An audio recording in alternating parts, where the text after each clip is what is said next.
Between 1750 and 1900, frontier families developed sophisticated protection systems that meant the difference between seeing another sunrise and becoming another frontier tragedy.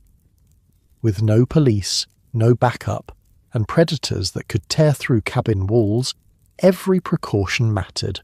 One failed security measure, one moment of carelessness, and a family might not wake up at all. Here's what life was really like protecting your family on the American frontier. So, yeah, if these stories work for you, subscribe. And I'm curious, what time is it where you are? Comment below. Last week, someone from Canada said they listen during lunch breaks. Not judging, just wasn't expecting that. We're heading to the American frontier in a minute. First, though, get comfortable. Seriously, take a second. Adjust whatever needs adjusting. You're not going to want to move once we start. Your eyes snap open to darkness. Complete darkness. The kind of darkness you've never experienced in your life. No streetlights. No ambient glow from electronics. No headlights passing by outside. Just black. The hard-packed dirt floor beneath your thin straw mattress has leached all the warmth from your body. Your back aches. The single wool blanket barely keeps the chill away. Not like your cozy bed right now. Something woke you. A sound? A feeling? You're not sure, but every nerve in your body is firing, telling you something's wrong. This is life on the frontier in 1750. This is what it meant to protect your family when civilization was just a distant memory. Your name is Thomas Marshall. You've been on the Pennsylvania frontier for 3 years now. You, your wife Sarah, and your 3 children, Emma, 10, William, 8, and little James, 4. You strain your ears listening. There it is again. A twig snap. Your heart pounds. Could be a deer. Could be a wolf. Could be a Shawnee raiding party. Thomas, Sarah whispers beside you. She's awake too. Of course she is. Out here, sleep is never deep, never restful. Your body doesn't allow it. I heard it, you whisper back. Stay with the children. You can hear the wind creaking through the cabin walls. The cabin you built with your own hands using tools you carried over 200 miles from Philadelphia. The cabin that's supposed to keep your family safe. Think it's a bear? Sarah asks, her voice barely audible. You've had 2 bear encounters already this year. The last one tore through the smokehouse like it was made of paper. Bears can smell food from miles away. And they can tear through log walls if they're hungry enough. Maybe, you say, reaching for your Pennsylvania long rifle. The metal is cold against your fingers. Your powder horn hangs from a peg by the door, always ready. The kids are still asleep, small mercies. You sit up slowly, every sense heightened. This is what people back east don't understand. This constant vigilance, this waiting for death that might come at any moment. Oh, and get this. You can't just turn on a light to see what's happening. Your only options are to either open the door, possibly exposing yourself to whatever's out there, or light a candle, which takes precious time and makes you visible through the cabin's single window. Fun choices, right? Another sound, closer this time, a low growl. Okay, so not a raiding party, but a wolf or bear isn't much better. Wolf, Sarah whispers, confirming your thoughts. You reach for your powder horn, moving carefully in the darkness. Your fingers find the familiar shape. You begin the loading process. Something you've done thousands of times, something you could do in your sleep, and sometimes, like tonight, you practically are. Is it alone? Sarah asks. The real fear isn't a lone wolf, it's a pack. Wolves rarely attack humans, but in winter, when game is scarce, when they're desperate, they get bold, and it's been a hard winter. Don't know yet, you whisper. Your dog Burke sleeps by the door. He hasn't made a sound, which is strange. He usually alerts to wolves. You wonder if he's... Suddenly Burke lets out a low growl. His ears are up, his body tense. He smells more than one, Sarah says. You finish loading the rifle. The wolf outside growls again, and now you hear movement. Multiple sets of paws on frozen ground. Pack, you confirm. Sarah slides out of bed, moving to where the children sleep. Protection instinct. If wolves somehow break in, she'll place herself between them and the kids. This is the reality of frontier life. Every night could be your last. Every sound could mean death. You move to the small window, positioned high on the wall. You designed it that way, small enough that nothing large could enter, high enough to make it difficult for raiders to shoot in, but low enough that you could fire out if needed. Seems excessive until you realize that frontier families who didn't take these precautions often didn't survive their first year. Can you see anything? Sarah asks. You peer through the greased paper that serves as your window. No glass out here. Glass is a luxury for city folk. The moonlight provides just enough illumination to make out shapes. 3, maybe 4 wolves. Circling the cabin, Sarah makes a small, tight sound. She knows what this means. If the wolves are desperate enough to approach the cabin, they might try to get to the livestock pen, and your cow and 2 pigs are the difference between feeding your family this winter and starving. The pen will hold, you say, trying to sound confident. But will it? You built it strong, with logs sunk deep into the ground and lashed together. But wolves are clever, and desperate wolves are dangerous. We should have listened to the McGraths, Sarah says, built the noise alarms. The McGraths are your nearest neighbours 5 miles east. They've been on the frontier for 20 years. They hang gourds filled with pebbles from trees around their property. When disturbed by wind, animals or people, they make a rattling noise that serves as an early warning system. You thought it seemed silly when they suggested it. You're not laughing now. Burke's growling intensifies. Something's changed outside. You look again.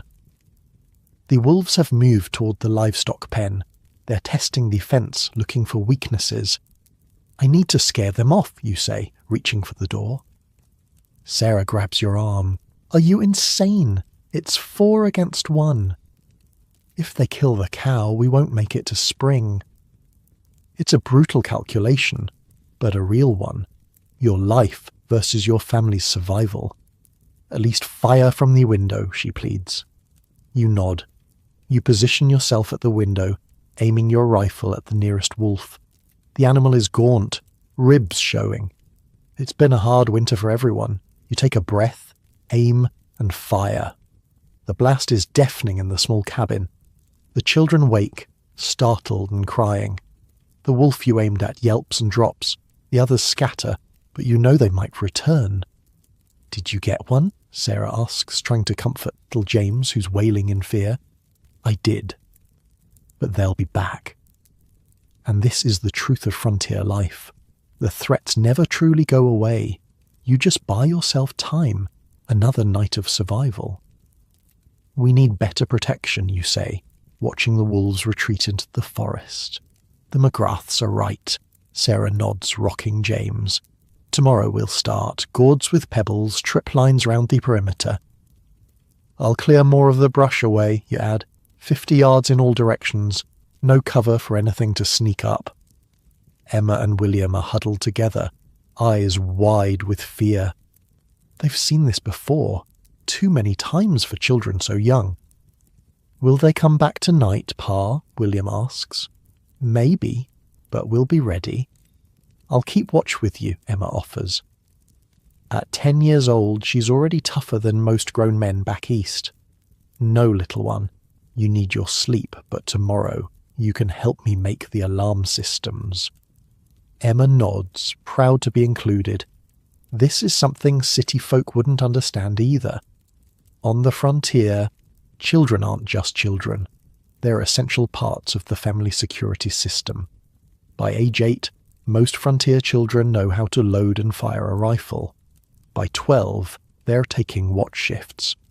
Your survival depends on everyone doing their part. You spent the rest of the night by the window, rifle reloaded, watching. The wolves don't return, but you know they're out there, waiting, hungry. As the first hint of dawn lightens the eastern sky, you finally relax slightly. Night is the most dangerous time. Most predators, animal and human, prefer the cover of darkness. "We made it," Sarah says softly, handing you a cup of water. "This time," you reply. Later that morning, you walk the perimeter of your small clearing. The dead wolf lies where it fell. You'll skin it later. Waste nothing on the frontier. You study the ground, reading the story written in the dirt and snow.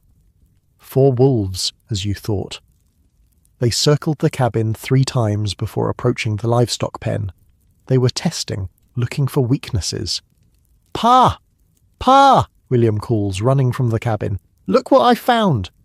He's holding something in his hand. A small piece of shaped wood with notches cut into it. "Where did you find this?" you ask, taking it from him. "By the big oak. There's more stuff too." You follow your son to the oak tree at the edge of your clearing. There, half buried in leaves, you find 3 wooden stakes with notches. They're arranged in a pattern that seems deliberate. A cold feeling settles in your stomach. These aren't from animals. "Go back to the cabin," you tell William. "Now." The boy doesn't argue. He's learned that tone means danger. You examine the stakes more carefully. This is a marker. Raiders, whether Native American or white, sometimes leave markers to indicate promising targets. The notches tell others how many people live here, what livestock you have. You've been scouted. The wolves were bad. This is worse. You gather the stakes and return to the cabin. Sarah takes one look at your face and knows. "What is it?" You show her the stakes. "We've been marked." Her face pales. "Raiders? Most likely. We need to prepare." And just like that, your family's entire focus shifts. The frontier doesn't allow for panic or despair, only action. "Emma, collect as many gourds as you can find in the root cellar," you instruct.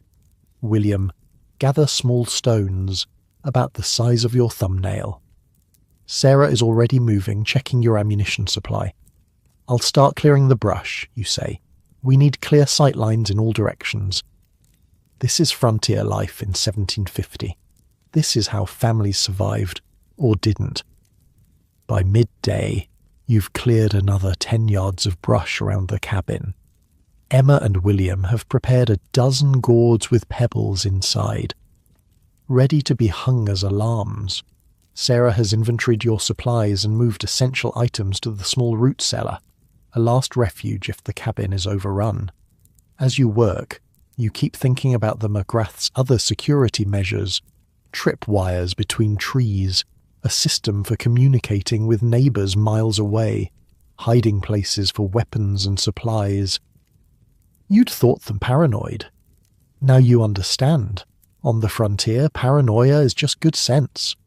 That night you hang the first of the gourd alarms. They look strange, dangling from tree branches, but their purpose is deadly serious. Any disturbance will cause them to rattle, giving you precious seconds of warning. "Will it be enough?" Sarah asks as you return to the cabin. "No," you answer honestly, "but it's a start." You take the first watch sitting by the window with your rifle across your lap. The children sleep fitfully. Burke lies by the door, alert and tense. This is just the beginning. In the coming days, you'll create more security systems, tripwires with more noisemakers, a better reinforced door, designated firing positions, a rotation so someone is always on watch. Because out here, between civilization and wilderness, a family's survival depends on their ability to detect, deter, and defeat threats using only what they can make with their own hands. The night stretches long before you. In the distance, wolves howl. Closer, one of your gourd alarms rattles in the wind. Or is it the wind? You raise your rifle, peering into the darkness, and wait. This is the frontier. This is survival. This is just the beginning of your family's fight to see another dawn. And all across the American wilderness, thousands of other families are doing exactly the same thing tonight. Creating protection systems, standing watch, listening to the darkness, fighting to survive until morning. And as you sit in your comfortable bed, safe and warm, consider this. The security systems developed by these frontier families were more sophisticated and effective than many modern alternatives. Born of necessity and refined through blood and loss, they represent one of the most remarkable achievements of American frontier life. The ability to survive when everything, nature, other humans, even the land itself, seem determined to destroy you. Sleep well, you've earned it, but maybe keep one ear open, just in case. The next morning, you're up before dawn. Sleep isn't really sleep on the frontier, it's just waiting with your eyes closed. 25 years have passed since that night with the wolves. It's now 1775, and the frontier has pushed westward. Your family moved with it, settling in western Pennsylvania, closer to Fort Pitt. Your children have grown. Emma married a trapper named John and lives 10 miles north. William helps run the homestead. James, no longer little, stands nearly as tall as you, and the threats, they've evolved too. The cabin you've built here is twice the size of your first. Experience has made you a better builder, a better settler, a better survivor. "Pa, the eastern line is set," James calls, walking back from the tree line. At 29, he's sturdy and weathered, like most frontier men. His rifle rests casually across his shoulders. "Any signs?" you ask, looking up from the wooden stake you're sharpening. "Nothing fresh, but I found deer tracks near the creek," you nod. Deer are good, both for food and as an early warning system. Deer sense danger before humans do. If they suddenly bolt, something spooked them. "Think it's going to work?" James asks, eyeing the elaborate wire system you're installing. "McGrath swore by it before he died," you say. Funny how things come full circle. 25 years ago, the McGraths taught you about gourd alarms. Now you're the old-timer implementing security systems the younger settlers haven't even thought of. "Seems like a lot of work for something that might never happen," Sarah says, joining you outside. Her hair has gone grey, her face lined by sun and worry. But she's still strong, still vigilant. "That's the point," you say. "If it works right, nothing happens." Your security systems have expanded dramatically over the years. The simple gourd alarms have been supplemented with an intricate network of trip wires, thin cords strung between trees at ankle height, connected to more elaborate noisemakers, tin cans with pebbles, metal pieces that clang together. "Remember the Carter family?" you ask. 3 miles east of our old place? Sarah's face darkens. "All 6 of them, gone in one night." "No alarm system," you say simply. William emerges from the cabin, rifle in hand. "Northeast perimeter is quiet," he reports. "Your family has developed a watch rotation system. 4 4-hour shifts throughout the night split between you, William, James, and Sarah. No one pulls consecutive shifts. A tired guard is a useless guard." "Burke's son is acting funny," William adds, referring to your current dog, named after your first. "Keep staring south." You all pause, looking toward the dog. He's standing stiff-legged at the edge of the clearing, ears forward, focused on something you can't see. "Could be nothing," James says. "Could be something," you counter. That's the reality of frontier life. Everything could be nothing. Everything could be death approaching. "I'll check the south line," William volunteers, already moving. Your tripwire system forms a perimeter roughly 50 yards from the cabin in all directions. Beyond that, you've cleared another 50 yards of brush and small trees, creating what military men call a kill zone. Any approach to your cabin requires crossing open ground. Should we bring in the livestock? Sarah asks. You have more now. 4 cows, a dozen chickens, 2 horses and 6 pigs. Enough that raiders might consider it worth their while. Not yet, you decide, but be ready. Inside the cabin, your newest security addition waits. A simple system of pulleys that allows the heavy wooden bar to be dropped across the door from a distance. If you're outside and spot danger, you can run for the cabin and secure the door without having to stop and lift the heavy bar into place. It sounds like a small thing until you're running for your life with raiders 20 yards behind you. Pa! William's voice carries from the south edge of your property. Not panicked, but urgent. You and James grab your rifles and move quickly toward him. Sarah stays by the cabin, her own rifle ready. Another lesson learned over decades: never leave your fallback position undefended. William is crouched by a large oak tree when you reach him. He points to the ground. Moccasin prints. 5, maybe 6 men. Your stomach tightens. How old? Fresh. Last few hours. You examine the prints. They're deep. The men are carrying heavy loads. Probably weapons and empty packs they intend to fill with plunder. Your plunder. They're scouting, you say. They'll be back tonight. Shawnee? James asks. You shake your head. Delaware, most likely. See the pattern on this print? Their moccasins have a different cut. This knowledge, being able to identify not just that danger is coming, but what kind, is the difference between life and death on the frontier. What's the plan? William asks. You consider your options. You could abandon the cabin, gather what you can carry and head for Fort Pitt. You could try to mount a defense with just the 4 of you, or you could call for help. James, ride to the Thornton place, you decide. Tell them we've spotted Delaware scouts. If they're hitting us, they might hit others. The Thorntons live 5 miles west. Beyond them are the Clarks, and beyond them, the Millers, an informal network of frontier families ready to come to each other's aid.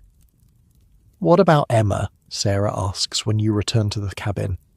William will ride north and warn her and John after we finish setting the wires. Inside the cabin, you gather around the table, rough-hewn oak that doubles as a defensive barrier if the cabin is breached.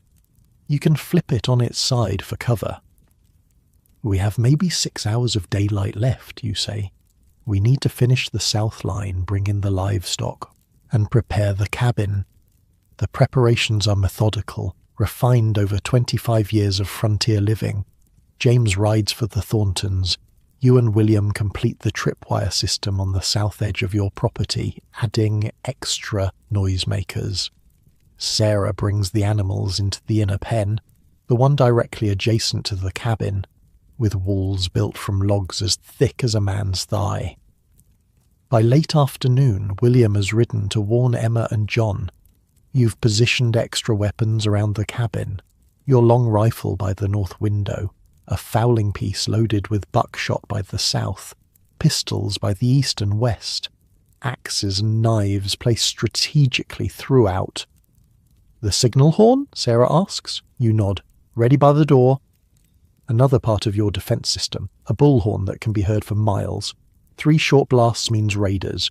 A continuous blow means fire. 2 long blasts means all clear. The security systems you've developed aren't just about physical protection. They're about communication, coordination. The frontier isn't kind to lone wolves.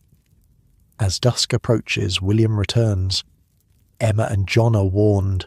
They're bringing their children to the Caldwell place for the night. Safety in numbers. You nod, satisfied. Emma has 4 children now. Your grandchildren. The oldest is 12. The youngest just 3. They're the future you're fighting to protect. Darkness falls across the frontier. Your family takes positions. You at the north window, William at the south, James at the east. Sarah moves between the west window and the children's sleeping area, which has been reinforced with extra logs to create a final fallback position. The first few hours pass in tense silence. Maybe they won't come, James whispers at one point. They'll come, you say. You've been on the frontier too long to believe in reprieves. Around midnight the first alarm sounds. A rattling from the south perimeter. Then silence. They've found the trip wires, William says. They'll be more careful now. Another hour passes. The dog growls softly, staring at the south wall. Then, a flash of movement in the moonlight, a shadow detaching itself from the tree line. Then another, and another. I count 5, James whispers. 6, William corrects. There's one by the big elm. You watch as the raiders pause at the edge of the cleared area. They've realized they'll have to cross 50 yards of open ground to reach the cabin. They're reconsidering. Good. That's the purpose of clearing the brush. Make them think twice. The raiders confer among themselves. Then they begin to spread out, circling the cabin. They're looking for a blind spot, you say, a way to approach under cover. This is why your windows are positioned to cover all approaches. No blind spots. What if they wait us out? James asks. They won't, you answer. Raiders don't have patience. They want quick targets. If we make it difficult, they'll move on to easier prey. It's a harsh truth of frontier life. Your security isn't just about keeping danger out. It's about making yourself a less appealing target than your neighbours. The Darwinian reality no one talks about back east. The minutes stretch into another hour. The raiders haven't retreated, but they haven't advanced either. They're probing, looking for weaknesses. Suddenly, Burke's son begins barking furiously at the north wall. They're splitting up, you realise? Trying to divide our attention. This is why you train for coordinated defence, why each family member has assigned positions and responsibilities. Hold positions, you order. They're testing us. The dog continues barking. Through your window you can see 2 figures attempting to approach from the north. They freeze when the dog alerts. Then chaos erupts. A flaming arrow arcs through the night, landing on the cabin roof. Fire! Sarah shouts. Before panic can set in, William is already moving. He grabs the water bucket positioned by the ladder, part of your fire defence system. He's up the ladder and onto the roof in seconds, dousing the flames before they can spread. This is what preparation looks like. This is why you drill for different threats. The raiders, seeing their fire attack fail, change tactics. 3 rush the south wall while the others provide covering fire. South, you shout, and James shifts to support William. Rifle fire erupts from the cabin. 1 raider falls. The others retreat to the tree line. They'll try again, you say, different angle, and they do, this time attempting to reach the livestock pen. If they can't breach the cabin, they'll settle for stealing your animals. But the inner pen is built like a fortress, with firing ports that allow you to defend the animals without exposing yourselves. James fires through one such port, and another raider clutches his leg, dragging himself back toward the trees. 2 down, James says grimly. The night continues this way. Probing attacks, defensive fire, retreats. A deadly dance perfected over generations of frontier conflict. Finally, as the eastern sky begins to lighten, the raiders withdraw. They've lost 2 men injured, gained nothing, and dawn is approaching, eliminating their cover of darkness. They're gone, William says after 30 minutes of silence. For now, you amend. As the sun rises, you examine your defences. The tripwires worked, alerted you to their initial approach. The cleared ground forced them to hesitate. The coordinated defence prevented them from finding a weak point. We should reinforce the roof, William suggests. More fire protection. You nod. And we need better positions to defend the North Wall. This is how frontier security evolved, through blood and fire and midnight attacks, through constant refinement, through the harsh tutelage of survival. Later that day, riders appear from the west, the Thorntons and Clarks coming to check on you after hearing from James. Saw tracks of a raiding party heading south, Robert Thornton says. Looks like they hit you and moved on. Tried to, you correct. Didn't get past the outer perimeter. Robert nods approvingly. Those tripwires you showed me last month. Think I'll be setting those up myself now. Knowledge spreads across the frontier this way. Family to family, homestead to homestead. The security innovations of one become the survival tools of many. By 1800, frontier families across the American wilderness have developed integrated security systems far more sophisticated than anything found in eastern cities. Not just physical barriers, but early warning networks, communication systems, cooperative defense agreements between families spread across miles of wilderness. Your own system continues to evolve. The tripwires become more elaborate, with different types of noisemakers to indicate which section of your perimeter has been breached. The animal sentinels, dogs, geese, even chickens, are positioned strategically to provide overlapping alerts. You develop hidden caches of weapons and supplies, buried at intervals around your property. If you're forced to flee the cabin, you won't have to run empty-handed. Sarah creates a system of mirror signals that can communicate with Emma's cabin on clear days, allowing for warnings without risking a messenger. The children learn that survival isn't just about shooting straight or building strong walls. It's about eyes that notice broken twigs and disturbed earth, ears that distinguish between the wind and footsteps, instincts honed by years of balancing on the knife edge between life and death. Sometimes I wonder what it would be like, Sarah says one evening, to sleep through the night, to not listen for alarms. You take her hand. After 30 years on the frontier, it's weathered and calloused like your own.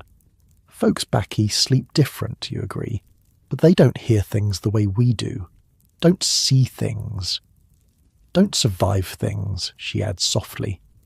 In 1800, as a new century dawns, your family stands as testament to the remarkable human capacity for adaptation, for creating security from nothing but ingenuity and determination, for turning wilderness into home, no matter how hostile. Your early warning systems, the tripwires, animal sentinels, and noise alarms, have become the difference between life and death countless times, not just for your family, but for others who have learned from you. As the frontier continues to push westward, these systems will evolve further, but their foundations, the principles discovered through blood and loss by families like yours, will remain. The frontier has no patience for theoretical security, only what works, only what keeps you alive until dawn. And as you sit in your comfortable modern bed, without tripwires or rifle by your side, consider this. The security you enjoy was purchased by generations who created protection systems from nothing but necessity and raw materials, who lay awake listening for alarms that meant the difference between life and death. Your family survived because you learned to hear danger before it arrived, to create warning systems that could detect threats in complete darkness, to transform common objects, gourds, wire, tin cans, into sophisticated alarm networks. This is the legacy of frontier security, not just survival, but innovation born of desperate necessity. The tripwires remain set as darkness falls again. The dog lies alert by the door. The watch rotation continues, an unbroken vigil stretching across decades of frontier nights. Listening for the sound of danger, waiting for the alarms, standing guard while others sleep. Dawn breaks over a different frontier. The year's 1820, and you're no longer in Pennsylvania. The westward push has brought your family to the Ohio Territory, where the land is richer, but the dangers are greater. You're 70 now, your hands gnarled with arthritis, your eyes not as sharp as they once were. But your mind is a vault of survival knowledge earned through blood and vigilance. Your son William runs the homestead now, with his wife Mary and their 5 children. James moved further west years ago, seeking new lands in Kentucky. Emma and her family settled 20 miles north, where the hunting is better. The cabin you helped William build here dwarfs anything from your early days. It's not just bigger, it's a fortress disguised as a home. Grandfather, look what I found! 8-year-old Thomas, your grandson named after you, runs across the yard holding something in his hands. Careful there, you caution. Even at 70, you scan the tree line automatically. Open ground is dangerous ground. Thomas reaches you, breathless with excitement. In his hands is a small carved wooden fox. Uncle James sent it. The messenger brought letters too. You take the carving, admiring your younger son's handiwork. Your uncle always had clever hands. Father says I can help set the new wall spikes today, Thomas says proudly. You nod. Think you're ready for that responsibility? Yes, sir, he says, standing straighter. I've been practicing with the small hatchet like you showed me. From the cabin, William emerges, carrying a bundle of sharpened stakes. At 45, he's the image of you in your prime, weathered, vigilant, capable. The frontier shapes men a certain way. Pa, you shouldn't be sitting out in the open like this, he scolds gently. You chuckle. Can't ambush me if I can see him coming. This is your legacy. Not just the physical security systems you've developed over 7 decades, but the mindset, the constant awareness, the preparation for threats that may never come but will certainly kill you if you're not ready. Come see what we're adding to the north wall, William says, helping you to your feet. The north wall isn't the cabin wall, it's the palisade, a 10-foot barrier of sharpened logs encircling the entire homestead. Within this outer perimeter sits the cabin, the barn, the smokehouse, the workshop, and most importantly, the well. The palisade is your first line of physical defense after the early warning systems. The logs are set 3 feet into the ground and rise another 10 feet above it. Each log is sharpened to a wicked point at the top, making it nearly impossible to climb over without serious injury. William leads you to where a section of the north wall is being reinforced. Your grandsons, John, just 14, and Benjamin, just 12, are digging holes for new support posts. We're adding the iron spikes you suggested, William explains. Managed to trade for 30 of them when I was in Colombia last month. The iron spikes, another innovation. Salvaged from broken wagon parts and farm implements, they're mounted horizontally through the palisade logs, creating wicked protrusions that would tear the flesh of anyone trying to climb or break through. Got the idea from an old fort design, you tell Thomas, who listens with wide eyes. Iron's scarce out here, but it's worth using for security. Why not just make the wall higher, Thomas asks. William ruffles his son's hair. What happens to higher walls in high winds, son? They fall over easier, Thomas answers, repeating a lesson he's obviously heard before. That's right. Better a 10-foot wall that stands than a 15-foot wall that fails. This practical wisdom, passed from generation to generation, is what keeps frontier families alive. Not theory, but hard-earned experience. You watch as your grandsons work, remembering when William was their age, helping you set tripwires in Pennsylvania. Now he's teaching his own sons. The knowledge flows down, refined with each generation. Show me the new workshop security, you say. William nods, leading you across the compound. The family workshop sits near the eastern edge of the palisade, a sturdy log structure where tools, weapons, and farm implements are stored and repaired. Finally put in that reinforced door you've been harping about, William says with a grin. The door is a masterpiece of frontier engineering, 3 inches thick, made from oak planks cross-braced with iron bands. The hinges are set on the inside, making them impossible to access from outside. Most impressively, the locking mechanism is a complex iron bar system that secures the door at 3 points, top, middle, and bottom. Doubt even a cannon could get through that, you say approvingly. That's not even the best part, William says. He leads you inside and points to the floor. Show your grandfather what you helped build, John. Your oldest grandson grins proudly, stomping his foot twice on a seemingly ordinary section of the plank floor. On the second stomp, a hidden catch releases and a trapdoor swings open, revealing a ladder descending into darkness. Root cellar, you ask? Better, William says. Come see. Carefully, you descend the ladder, your old bones protesting. At the bottom, William lights a candle, revealing not a simple root cellar, but an underground chamber nearly 20 feet long and 10 feet wide, the walls reinforced with timber supports. Sweet Lord, you breathe. How long did this take you? 3 months, working nights, William says proudly. The boys and I dug it out while the women kept it secret. Wanted to surprise you.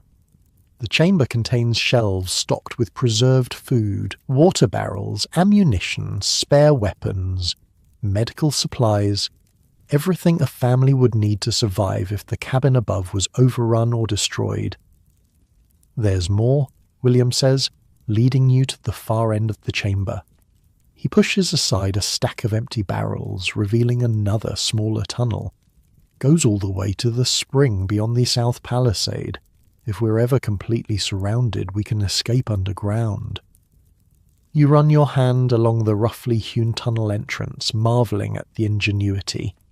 In your 50 years on the frontier, you've never seen a more complete defensive setup. William, you say, your voice thick with emotion. Your mother would be proud. Sarah passed 5 winters ago. She never saw this place, this culmination of the security principles you both developed over decades of frontier life. Learned from the best, William says simply. Back above ground, you tour the rest of the compound's defences. The cabin itself is a masterpiece of defensive architecture. The logs are nearly a foot thick, chinked with clay mixed with animal hair for strength. The few windows are small and set high in the walls, allowing light while making it difficult for attackers to shoot in or climb through. Remember that family near Fort Pitt, you ask William. The Nortons? William nods grimly. Raiders shot through their windows while they slept, all dead before they knew what happened. Big windows, you say, facing the tree line. Thomas, who has been trailing along, listens with wide eyes. Is that why our windows are so small, grandfather? That's right, you confirm. Small targets are harder to hit. Outside the cabin, William shows you their newest innovation. Angled wooden deflectors above each window and door. If attackers try to set fire to the roof by shooting flaming arrows, the deflectors will direct them away from the structure. Mary's idea, William says, nodding toward his wife who's hanging laundry nearby. After we heard about the Thompsons losing their place to fire. Mary waves, then returns to her work, one eye always on their palisade wall, one ear always alert for alarm signals. Frontier women aren't just helpmates, they're essential components of the family security system. She's a good woman, you say, smart. Saved our lives last winter, William agrees. Spotted those wolf tracks before anyone else. You continue your inspection, noting with approval the carefully planned defensive zones within the palisade. The family has created layered defenses, obstacles that force any attackers who breach the outer wall to move through predetermined areas where defenders have clear shots from multiple positions. Fallen logs, deliberately placed thorn bushes, even carefully arranged wood piles. Everything serves dual purposes: resources for daily life and obstacles for defence. What about the livestock pen, you ask? William leads you to the western edge of the compound, where a sturdy enclosure houses the family's most valuable mobile assets: 4 horses, 6 cows, a dozen pigs, and a flock of chickens and geese. The pen is a fortress in its own right: logs sunk deep into the ground, reinforced gate, and most importantly a covered passage connecting it directly to the main cabin. If there's a raid, we can bring the animals in without exposing ourselves, William explains, or at least defend them without having to cross open ground. You nod approvingly. Livestock represents more than food. They're the difference between prosperity and starvation, between having trade goods and having nothing. On the frontier, a family's animals are worth killing to protect. Water, you ask, moving to your next concern. William grins. Best part of the whole setup. He leads you to what appears to be a small storage shed near the centre of the compound. Inside, however, is a hand-dug well, a precious resource that ensures the family can withstand even prolonged sieges without leaving the safety of the palisade. 30 feet down to hit good water, William says proudly. Took almost a year of digging after work. The well is covered and protected, with a simple pulley system to raise and lower buckets. More importantly, it's positioned where it can be accessed from multiple defensive positions without exposure. If raiders breach the palisade, we can still get to water without leaving the cabin, William explains. This attention to detail, planning for scenarios where even your first and second defensive layers have failed, is what separates survivors from victims on the frontier. As evening approaches, you watch the family's security protocols snap into place with practiced efficiency. The youngest children bring in smaller livestock. Teenagers check tripwires and alarm systems.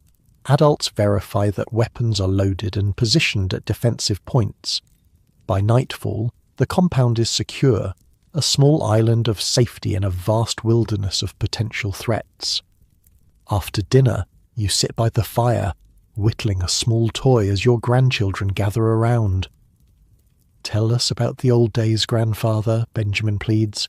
"About the first cabin." You chuckle. That old place wasn't much more than a shack compared to this fortress. "Did it have a palisade?" Thomas asks. "No palisade, no workshop, no hidden tunnels," you reply. "Just 4 walls, a roof, and danger all around." "How did you survive?" John asks, genuinely puzzled.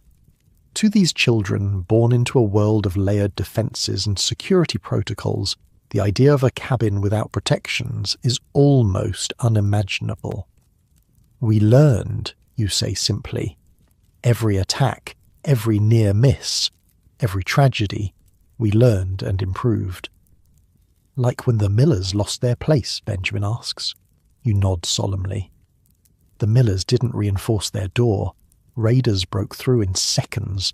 After that, everyone on the frontier started using crossbars and iron hinges. "And the Campbells?" John prompts. He's heard these stories before, cautionary tales passed down as survival lessons. "The Campbells built their cabin too close to the tree line," you explain. "Raiders could approach under cover right up to their walls. That's why we clear 50 yards in all directions." This is how frontier knowledge spreads, through stories of success and failure, life and death.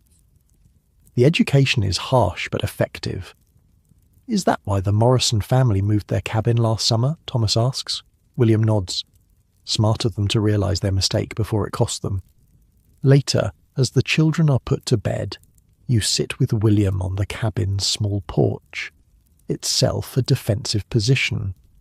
with thick log rails that can serve as cover during an attack. Sometimes I wonder if we're being excessive, William admits quietly. All these defences, all this preparation, and we've only had 3 serious threats in 10 years. You lay a hand on your son's shoulder. We've only had 3 serious threats because of these defences. The preparedness is what keeps us safe. Raiders and predators look for easy targets. William nods, understanding. This is the paradox of frontier security. The more effectively you prepare, the less likely you are to face danger. But any lapse, any moment of complacency can be fatal. The children have never known anything different, he says, watching as a fox darts across the clearing beyond the palisade. To them, tripwires and reinforced doors are just normal. That's how it should be, you reply. The knowledge becomes instinct, second nature. As night deepens, you retire to your small room, a space William insisted on adding to the cabin just for you. Through the tiny window, you can see the stars above the palisade wall. You think about how far frontier security has come in your lifetime, from simple cabins vulnerable to any passing threat, to these sophisticated compounds with layered defences and contingency plans. You think about the thousands of families across the expanding American frontier, each developing their own protection systems, each learning, sometimes through tragedy, how to survive in a land where danger can come from any direction. The physical barriers pioneered by your generation, the palisades, reinforced cabins, defensive architecture, have transformed frontier life. They've created safe zones where families can not just survive, but thrive. As sleep approaches, you hear the familiar sounds of the night watch changing. William handing over to his oldest son John, the quiet murmur of instructions, the careful checking of weapons. The vigil continues, as it has for 70 years of frontier nights, the protection systems you helped develop standing between your family and the darkness beyond, and you rest easier knowing that the knowledge hasn't been lost. It's been passed down, improved upon, expanded.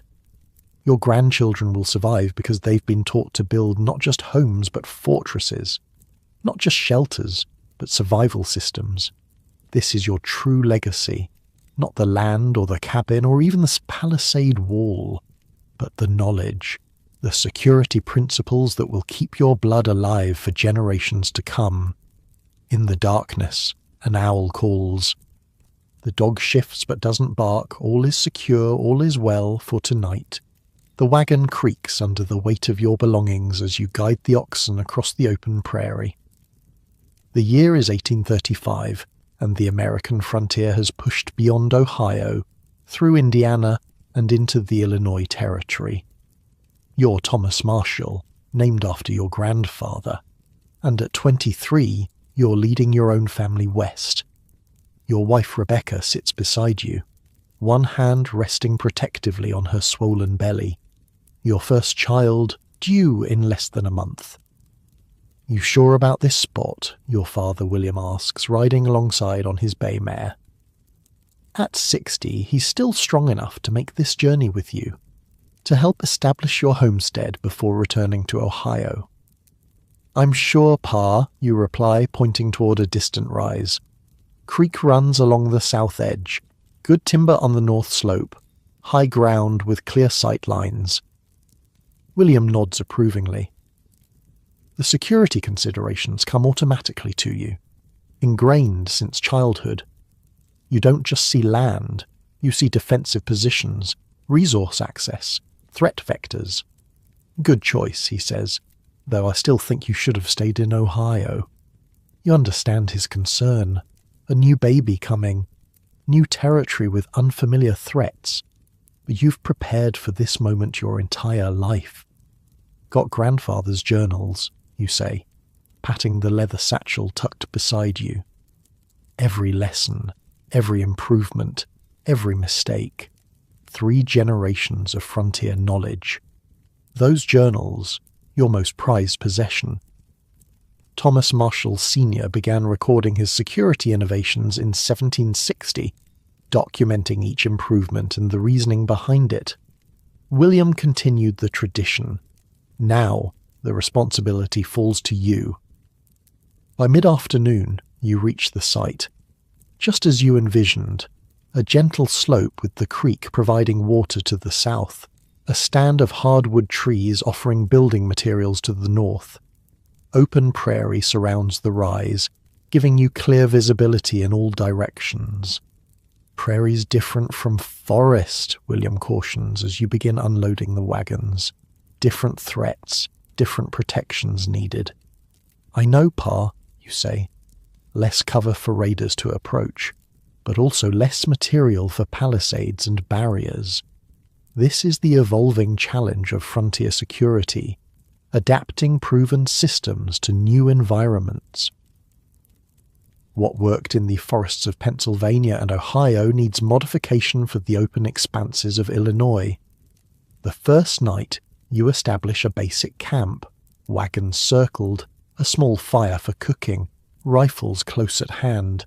Even before building shelter, you set simple alarms, tin cans with pebbles strung on ropes between the wagons. Just like grandfather taught, you tell Rebecca as she watches you work. She nods, one hand still on her belly. The baby kicked when you said that. I think he approves. This is the reality for frontier women, preparing to bring new life into a world of constant danger. Rebecca understands the stakes. She grew up on the Ohio frontier, daughter of a family that survived the 1815 raids. She knows what happens to the unprepared. For 2 weeks, you and William work from dawn until dusk, establishing the core of your homestead. The cabin rises log by log, each placement strategic, each design element serving security as well as shelter. Unlike the eastern frontier, where massive trees provided logs a foot or more thick, the prairie offers smaller timber. You compensate by using double wall construction, 2 thin walls with packed earth between them. Raiders can shoot through a single log wall out here, William explains as you work, but they can't shoot through 3 feet of packed earth. By the time the cabin walls stand 8 feet high, ready for roof beams, you've already implemented multiple security innovations. Show me the water system again, William says one evening. You lead him to the stone-lined pit dug beneath what will be the cabin's main room, a covered cistern fed by a narrow channel leading from the creek. Diverted part of the stream, you explain, small enough flow that it won't be noticed from outside.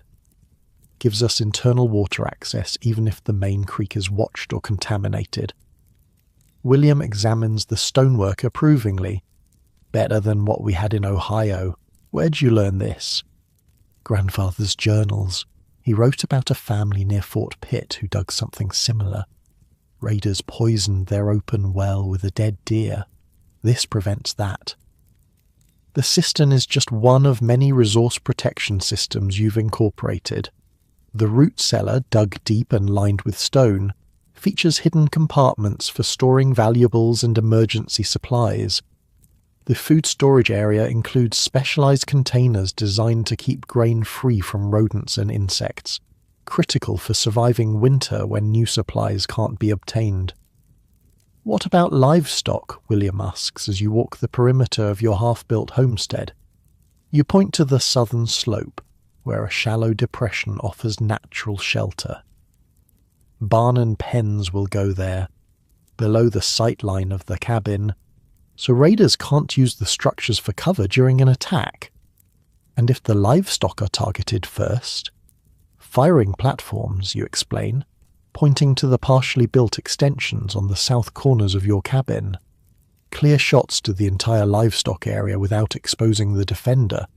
William nods, satisfied. You've thought this through. Had good teachers. As the days pass, Rebecca helps where she can despite her advanced pregnancy. She sews heavy canvas curtains for the windows, thick enough to stop arrows, with small flaps that can be opened for firing positions.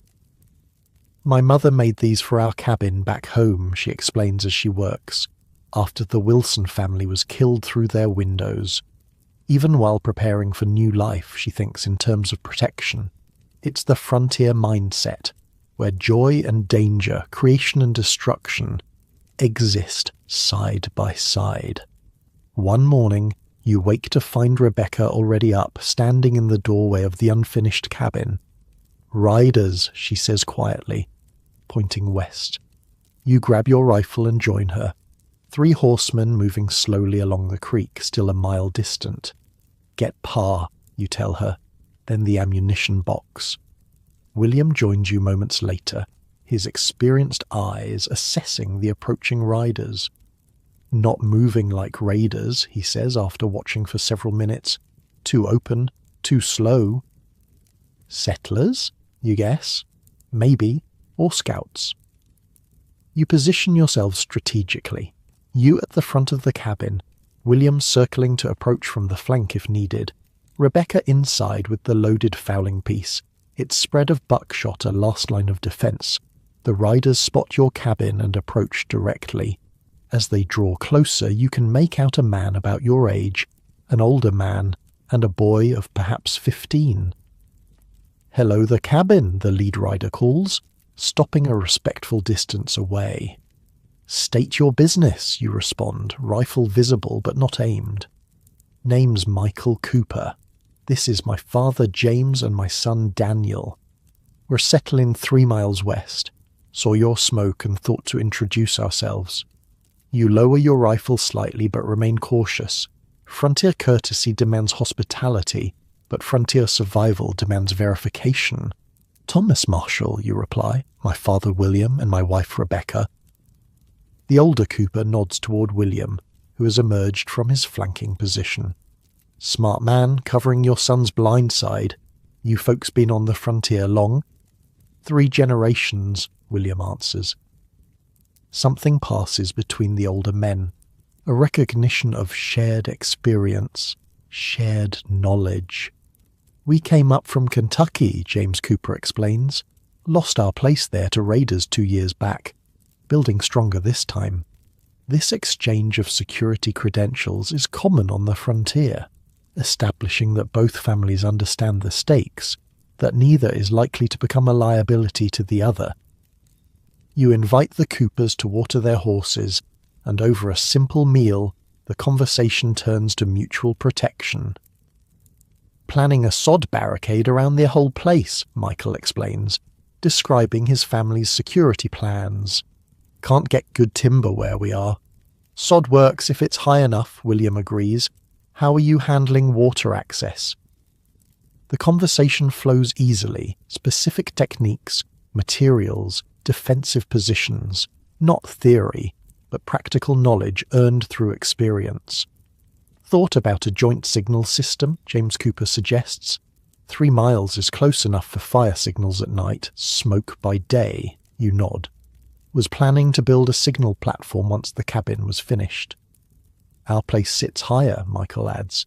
"Better visibility. We get a platform up. We could relay signals from further west too.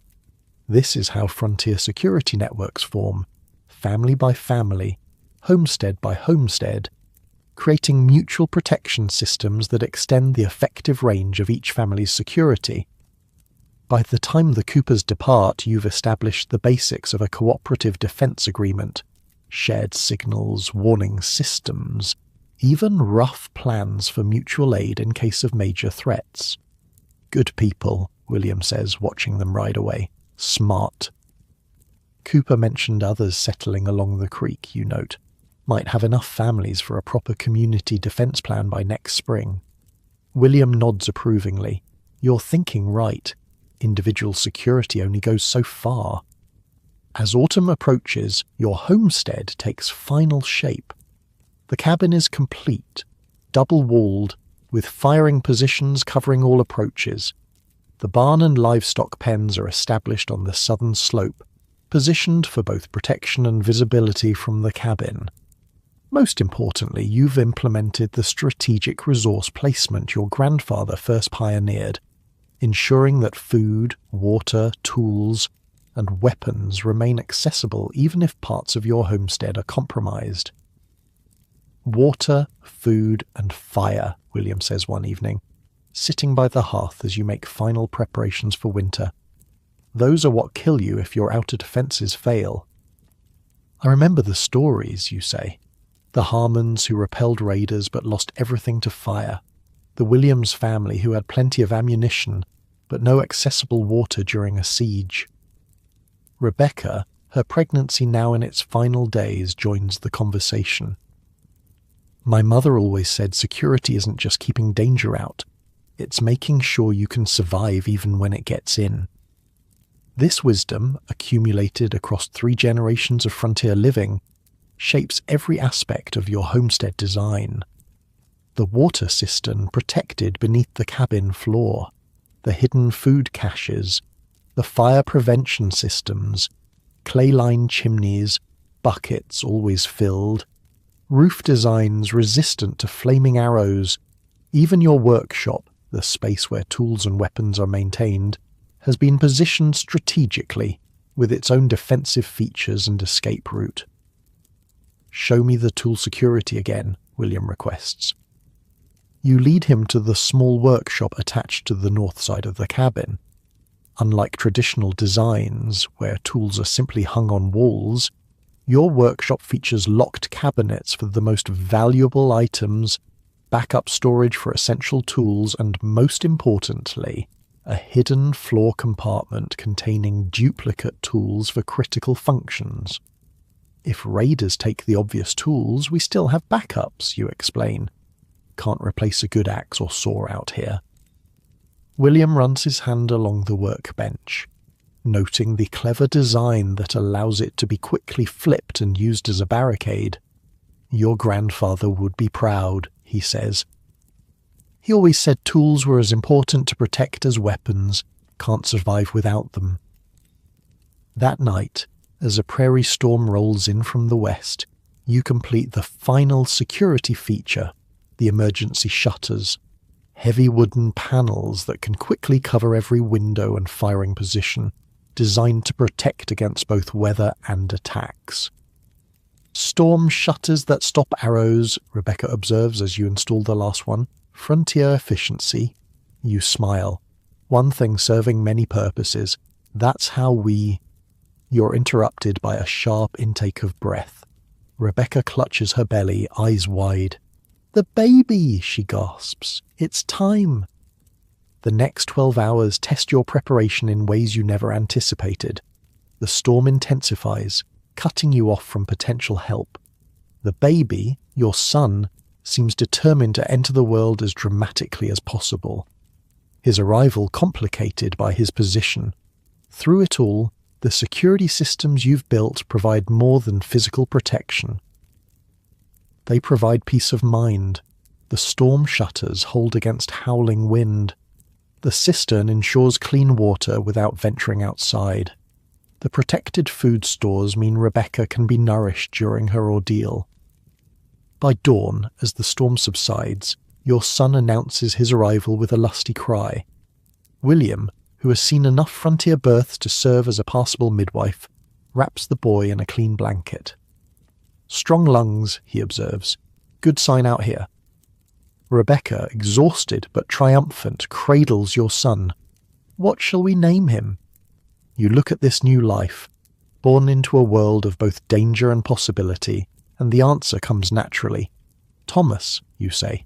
Thomas Marshall III. William laughs, continuing the tradition. In more ways than one, you reply, thinking of the journals that will one day pass to this child.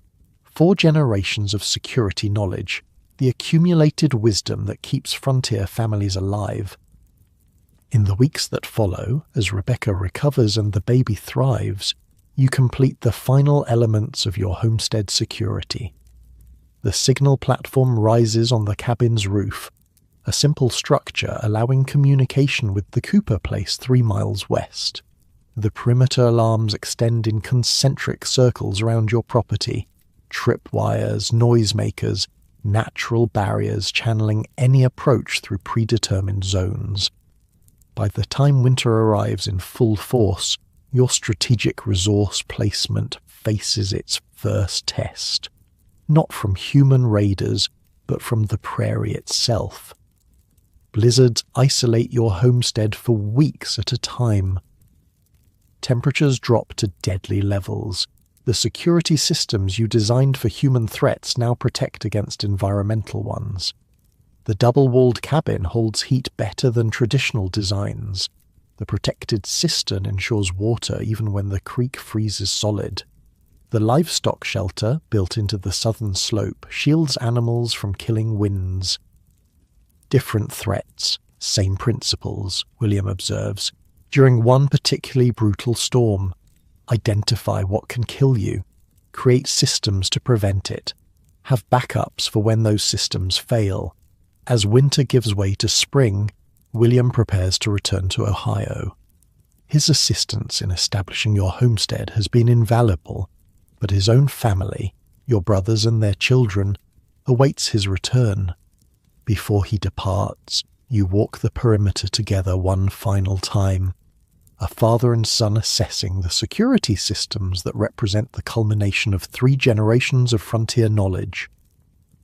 "You've built something remarkable here," William says as you stand on the rise overlooking your homestead. "Not just a cabin or a farm, a complete protection system." "Had good foundations to build on," you reply. William nods toward the cabin, where Rebecca sits in the doorway with baby Thomas. "And now you've got someone to build on yours." This is the cycle of frontier security, knowledge passed down, refined, expanded, each generation adding new innovations while preserving the core principles that keep families alive in the wilderness. As William rides east the next morning, you stand with your family, watching until he disappears over the horizon. Your son, barely 4 months old, sleeps peacefully in Rebecca's arms, unaware of the dangerous world around him or the sophisticated protection systems that keep him safe. "He'll learn," Rebecca says, following your gaze to the child. "Just like you did," you nod, "and he'll improve on what we've built. Find better ways."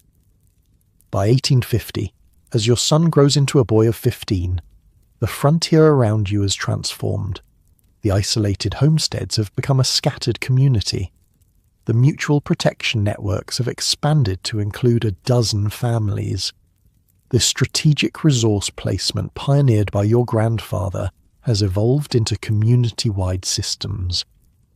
What hasn't changed is the fundamental truth that shaped 3 generations of your family's approach to frontier life.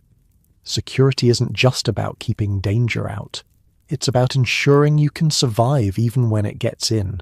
Water, food, tools, weapons, all positioned for access even during the worst scenarios. Backup systems for critical resources, multiple escape routes, coordinated defense plans. As your son helps you update the family journals, adding new innovations and lessons, you realize that this knowledge, more than land or possessions, is the true inheritance of frontier families. The strategic systems that transform isolated cabins into survival-ready fortresses. The resource protection methods that mean the difference between life and death when outer defenses fail. The community networks that extend security beyond what any single family could achieve. These are the gifts passed down from Thomas to William to you and now to your son, the 4th generation of a family that has not just survived the frontier, but mastered it. And while you sleep soundly in your comfortable modern bed, consider this: the strategic thinking that keeps you safe today, the backup systems, the resource security, the community protection networks, all have their roots in the innovations of frontier families who created sophisticated protection methods from nothing but necessity and natural materials. The security we take for granted was born in cabins just like yours, developed by families who understood that survival meant thinking beyond the obvious, preparing for the worst and protecting not just your perimeter, but everything within it that sustains life. This is the legacy of frontier strategic defense. Not just barriers against danger, but systems ensuring life continues even when those barriers fail. The crack of rifle fire echoes across the homestead as Thomas Marshall IV. Your 15-year-old son squeezes the trigger. 200 yards away, the tin can perched on a fence post jumps and falls. Better, you say, watching through the brass spyglass. But you're still pulling right. The year is 1850, and your Illinois homestead has prospered. What began as a single cabin on a prairie rise has expanded to include a main house, barn, workshop, smokehouse, and several outbuildings, all encompassed by a sod and timber palisade. Thomas lowers the Hawken rifle, frowning. Thought I had it that time. Close, you say, collapsing the spyglass. Let's check your stance again. You approach your son, adjusting his posture slightly. Remember what Grandfather William taught me. Rifle shooting isn't just arms and eyes, it's feet, hips, breathing.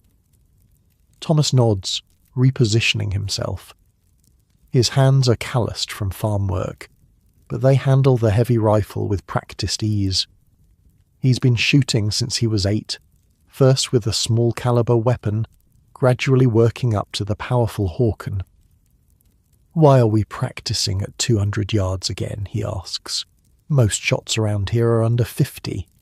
Because, you explain, raiders and wolves don't always give you ideal conditions. You practice the hard shots so the easy ones become certain. This is the harsh truth of frontier defense. When weapons become necessary, there's rarely room for error. A missed shot could mean death, not just for you, but for your entire family. Again, you instruct, and this time think about your breathing. Exhale halfway, then hold before you squeeze. As Thomas reloads, you glance toward the main house where your wife Rebecca is teaching your daughters, Mary 13 and Sarah 11, to reload cartridges. Even the girls are part of the family's combat readiness system. On the frontier, every person, regardless of age or gender, must be prepared to defend the homestead. Pa, Thomas says suddenly, rifle still not raised. What's it like, actually shooting at a person? The question catches you off guard. Though you've prepared your children for the realities of frontier defense, you've been fortunate. In 15 years on this homestead, you've only had to fire at humans twice, once at raiders who fled after the first shots, and once at a group of deserters during the Mexican War who thought your isolated farm would be easy pickings. You begin, then pause, searching for honest words. It's nothing like shooting at targets. Everything feels slower, louder. Your hands shake no matter how much you've practiced. Thomas listens intently. This isn't idle curiosity, it's practical knowledge he may one day need. That's why we drill, you continue. So when your mind is racing and your heart's pounding so loud you can barely hear, your body remembers what to do. Thomas nods solemnly, then raises the rifle again. This time his stance is perfect. He exhales, holds and squeezes the trigger smoothly. 200 yards away, another can jumps and falls. Much better, you approve. Now let's try moving targets. This rigorous training, not just in marksmanship but in all aspects of weapons handling, is the backbone of frontier combat readiness. Unlike the early days of the frontier, when a single rifle might be a family's only firearm, your homestead maintains a carefully selected arsenal. The long rifle for precision shots at distance, the shotgun for close-range defense where accuracy might be compromised by stress, pistols positioned throughout the homestead for immediate access, even-edged weapons, knives, hatchets, and Thomas's pride and joy, an old cavalry sabre traded from a passing veteran. After marksmanship practice, you move to maintenance training. In the workshop, Thomas disassembles his rifle with practiced efficiency, cleaning each component. "Tell me what happens if you neglect this," you prompt, watching his hands work. "Fouling builds up," he recites. "Accuracy suffers. In damp weather, the powder won't ignite reliably. In extreme cases, the barrel could burst. And on the frontier, that means death," he answers simply. This directness might shock Eastern sensibilities, but frontier children understand stakes from an early age. Weapons aren't sporting goods or status symbols. They're survival tools that must function perfectly when needed. As Thomas reassembles his rifle, Rebecca approaches with the girls carrying a wooden crate. "Finished 50 new cartridges," she reports. "The girls are getting faster." You nod approvingly. Ammunition management is another critical component of frontier defense. Factory cartridges are expensive and supplies unreliable. Most frontier families like yours reload their own, a tedious but essential skill. "Show your father what you've learned, Mary," Rebecca encourages. Your older daughter steps forward, her expression serious beyond her 13 years. From memory, she recites the loading data for each weapon on the homestead, the powder charge, bullet weight, and optimal use case. "The Hawken gets 70 grains for deer, 80 for elk or humans," she states matter-of-factly. "The shotgun gets 2 drams for birds, 3 for defense." Again, the frankness might disturb outsiders, but on the frontier, children who don't understand lethal realities become adults who don't survive to have children of their own. "And where are our ammunition caches?" you ask. Sarah, your younger daughter, answers, "Primary supply in the locked cabinet in the main house. Backup cache under the loose floorboard in the workshop.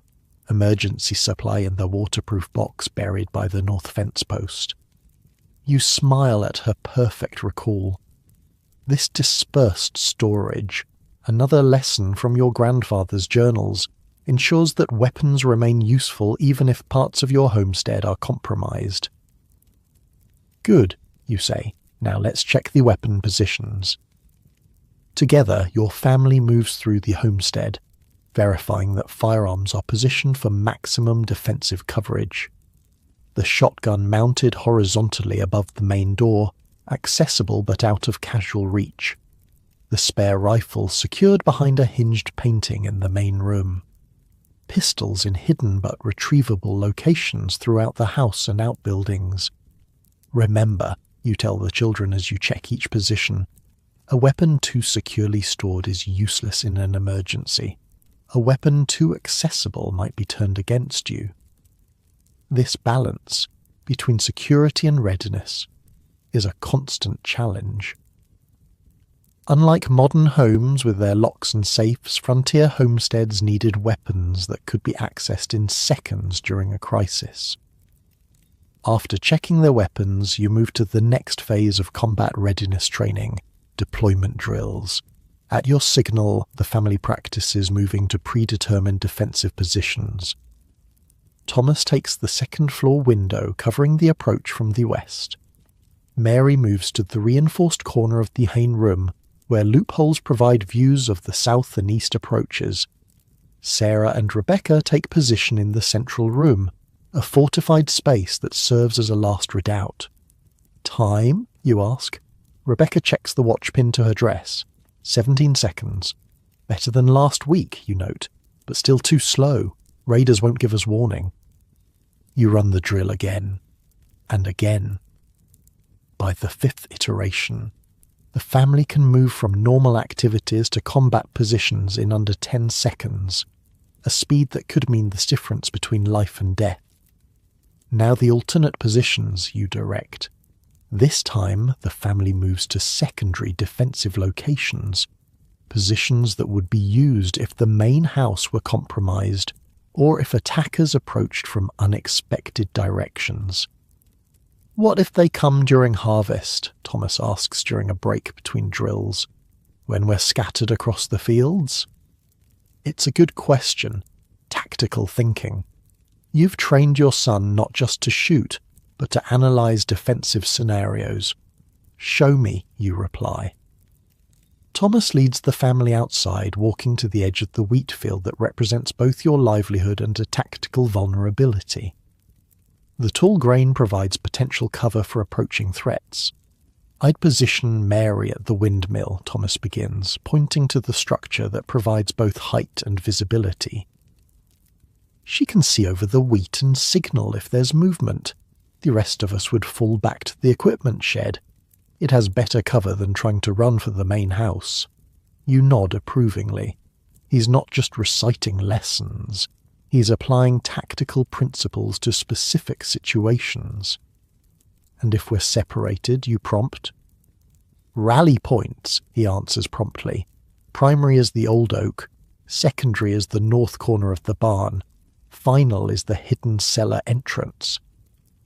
These predetermined gathering locations, another innovation refined through generations of frontier experience, ensure that family members can reunite during chaotic situations without exposing themselves unnecessarily. As afternoon turns to evening, the training shifts to close quarters combat. In the barn, you've set up practice dummies made from straw-filled sacks. "Not every threat gives you time to shoot," you remind the children. "Sometimes the fight comes to your hands." You demonstrate basic techniques, not formal fighting methods, but practical, brutal moves designed for survival rather than sport. Where to strike for maximum effect. How to use common tools as weapons. How to break free from grips and holds. Thomas, already strong from farm work, picks up the techniques quickly. But you pay special attention to teaching the girls, who lack his physical power but might face the same threats. "Remember," you tell Mary and Sarah as they practice breaking holds, "you don't need to win a fight. You just need to create enough space to reach a weapon or escape." Rebecca watches from the doorway, her expression a mixture of pride and sadness. This is the reality of raising children on the frontier, preparing them for violence while hoping they never need the knowledge. "Dinner's ready," she announces finally. Everyone wash up. The transition from combat training to family meal happens smoothly. Another frontier skill, the ability to move between vigilance and normalcy, between preparing for the worst and appreciating the present. Over dinner, the conversation turns to the topic Thomas has been curious about for weeks, the psychological aspects of defense. Tobias Cooper says his father keeps human scalps on their palisade posts, he says between bites of stew. Says it scares off other raiders. You exchange a look with Rebecca. The Coopers, your neighbours who settled 3 miles west, have always taken a more aggressive approach to frontier defence than your family. Intimidation has its place, you acknowledge carefully. A reputation for effective defence can prevent attacks, but displays like that can also provoke retaliation. Your grandfather wrote about this, Rebecca adds, referring to the journals. He found that simple demonstrations of readiness, visible guard posts, well-maintained palisades, deterred most threats without creating blood feuds. This balance, between being known as dangerous enough to avoid, but not so provocative as to invite vengeful attacks, is another frontier calculation passed down through generations. After dinner, as darkness falls, the family transitions to night security procedures. Thomas takes the first watch shift, positioned in the small observation room built into the peak of the main house roof. From there, he can see approaches from all directions, even in limited moonlight. "Remember the signal order," you remind him as he climbs to his post. 3 short whistle blasts for human threats, he recites. 2 long for animals, 1 short, 1 long if I'm unsure. You nod, handing him the signal horn that can alert the rest of the family if danger approaches. "I'll relieve you at midnight." As Thomas takes his position, you and Rebecca prepare the younger children for bed. Even this routine includes security elements. checking window shutters, verifying that weapons are accessible but secure, ensuring that emergency supplies are ready if the family needs to evacuate during the night. "Do you think it's too much?" Rebecca asks quietly as the girls say their prayers. "All this preparation, all this training for violence that may never come." You consider the question seriously. It's one that frontier parents have wrestled with for generations. How to balance security awareness with allowing children some measure of innocence. "I think about my grandfather's journals," you reply finally, "about the families he knew who didn't prepare, who thought the frontier wasn't really that dangerous. None of them survived to question their choices." Rebecca nods, understanding the harsh calculus. Better to raise children with knowledge they might never need than to leave them vulnerable through ignorance. Later, as the household settles for the night, you check on Sarah, finding her still awake in her small bed. "Papa," she whispers as you adjust her blanket, "are we really safe here?" The question strikes at the heart of frontier existence, the constant tension between establishing a home and acknowledging its fragility. "We're as safe as knowledge and preparation can make us," you answer honestly. "Your great-grandfather, your grandfather, and I have spent our lives learning how to protect our families. All that knowledge is built into this place, into our routines." Sarah seems to consider this. "Like layers," she says finally. "Miss Davis at school talked about onions having layers." You smile at the comparison. "That's right. Our security has layers. If one fails, there's another behind it. And another behind that." This concept, defense in depth, is perhaps the most important principle of frontier security. No single measure, no matter how robust, can guarantee safety. Only multiple, overlapping systems provide reliable protection. "Now sleep," you tell her. "You have shooting practice at dawn." She nods, her eyes already closing. This too is a frontier skill, the ability to rest when possible, to conserve strength for when it might be needed. As midnight approaches, you prepare to relieve Thomas from watch duty. Checking your pistol, you ensure it's loaded and the percussion cap is properly seated. A weapon that fails when needed is worse than no weapon at all. Another lesson from the journals. Outside, the Illinois prairie stretches vast under moonlight. Your homestead, a tiny island of human presence in an ocean of grass, seems simultaneously substantial and fragile. The security systems you've built, the combat readiness you've instilled in your family, push back against the wilderness but can never fully tame it. You climb to the observation room, where Thomas has maintained his vigil with the diligence you've taught him. "Anything?" you ask quietly. "Coyotes to the south around 10, he reports. "Otherwise quiet." You nod, taking the signal horn as he relinquishes his post. "Get some sleep. We're running the evacuation drill at dawn." Thomas hesitates at the ladder. "Pa, do you ever think about moving east, where we wouldn't need all this?" The question doesn't surprise you. At 15, your son is old enough to understand that not all families live with such constant vigilance, such perpetual preparation for violence. Sometimes, you admit. But this land is ours in a way nothing back east could be. We built it from nothing. We've defended it. We've made it safe through our knowledge and work. Thomas considers this, then nods. "Guess I'll learn to make it even safer for my children someday." "That's the way of it," you agree. "Each generation builds on what came before." As Thomas descends the ladder, you settle in for your watch, rifle across your knees, pistol at your side, knife in its sheath. Multiple weapons for multiple scenarios, another principle passed down through the Marshall generations. From your elevated position you can see the Cooper homestead 3 miles west, a faint light indicating they too maintain night watches. Beyond them, the Clark place. Beyond that, the new settlement forming around the trading post. What began as isolated homesteads has evolved into a loose network of mutually supporting families. The Marshalls, Coopers, Clarks, and others have developed coordinated defense plans, shared signal systems, even rotation schedules for longer-range scouting and patrols. This is the final evolution of frontier combat readiness, not just family defense, but community security.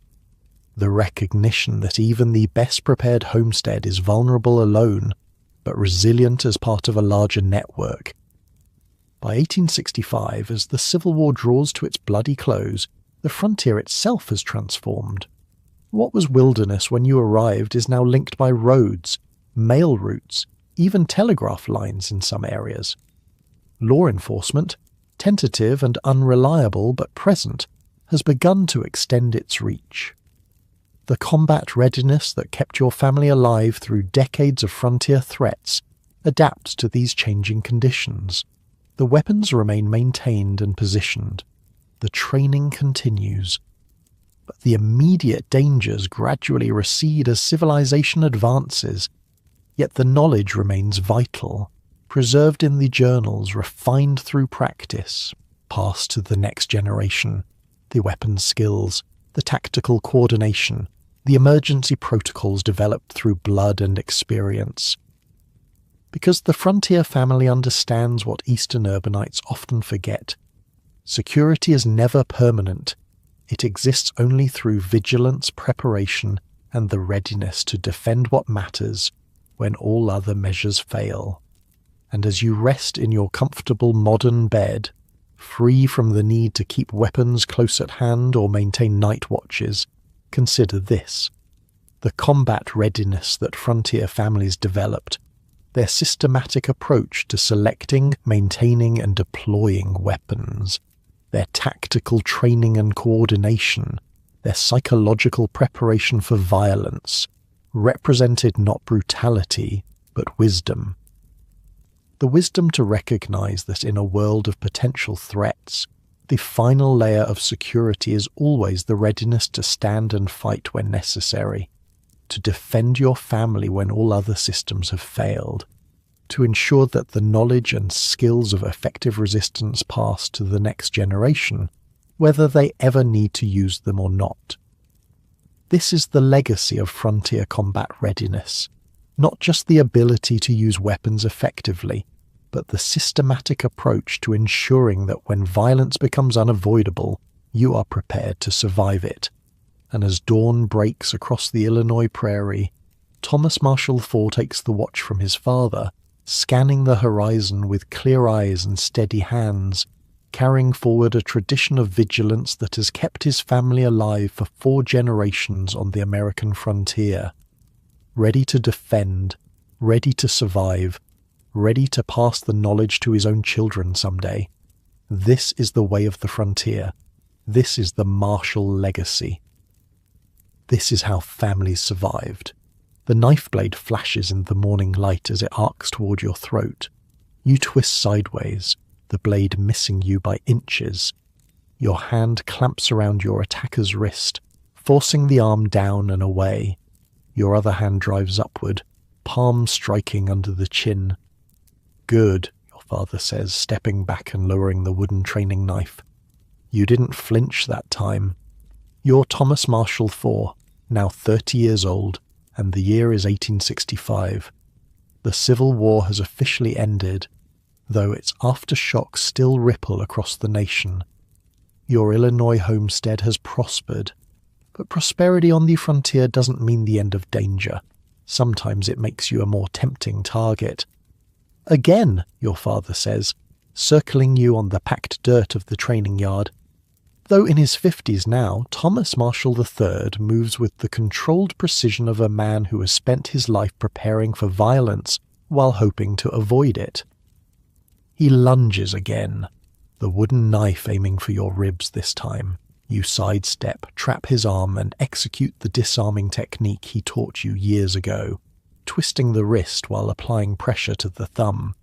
The training knife falls to the dirt. Better, he approves. But in a real fight, there are no rules, no pauses, and no second chances, you finish for him, reciting the mantra you've heard since childhood. Your father nods, retrieving the training knife. Exactly. A knife fight isn't like rifle combat. It's intimate, messy. The man who hesitates dies. This is the harsh reality of close-quarters defense on the frontier.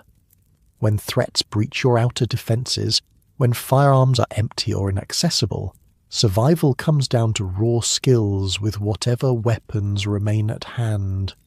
From the edge of the training yard, your wife Catherine watches with your 3 children, William, 12, Emma, 9, and little James, 6.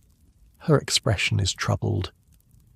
Do they really need to see this? She asks when your father calls a break in the training. Catherine grew up in a settlement town, not an isolated homestead. Though she understands frontier dangers, the methodical preparation for violence sometimes disturbs her. They do, you answer gently. William is already learning. The younger ones need to understand too. Your oldest son steps forward eagerly. My turn for knife practice, grandfather. Your father considers the boy, then shakes his head. Not today. Today you're learning something more important. He leads William to where Catherine sits with the younger children. From his pocket he produces a small leather pouch. Medical supplies, he explains, opening it to reveal needle and thread, small scissors, bandages and vials of various powders and tinctures. When the fighting ends, the real battle often begins. This is another critical aspect of frontier crisis management, the ability to treat injuries sustained during defensive actions. On the frontier, no doctors wait nearby. A family's survival often depends on their own medical knowledge as much as their combat skills. I don't want to be a doctor, William protests.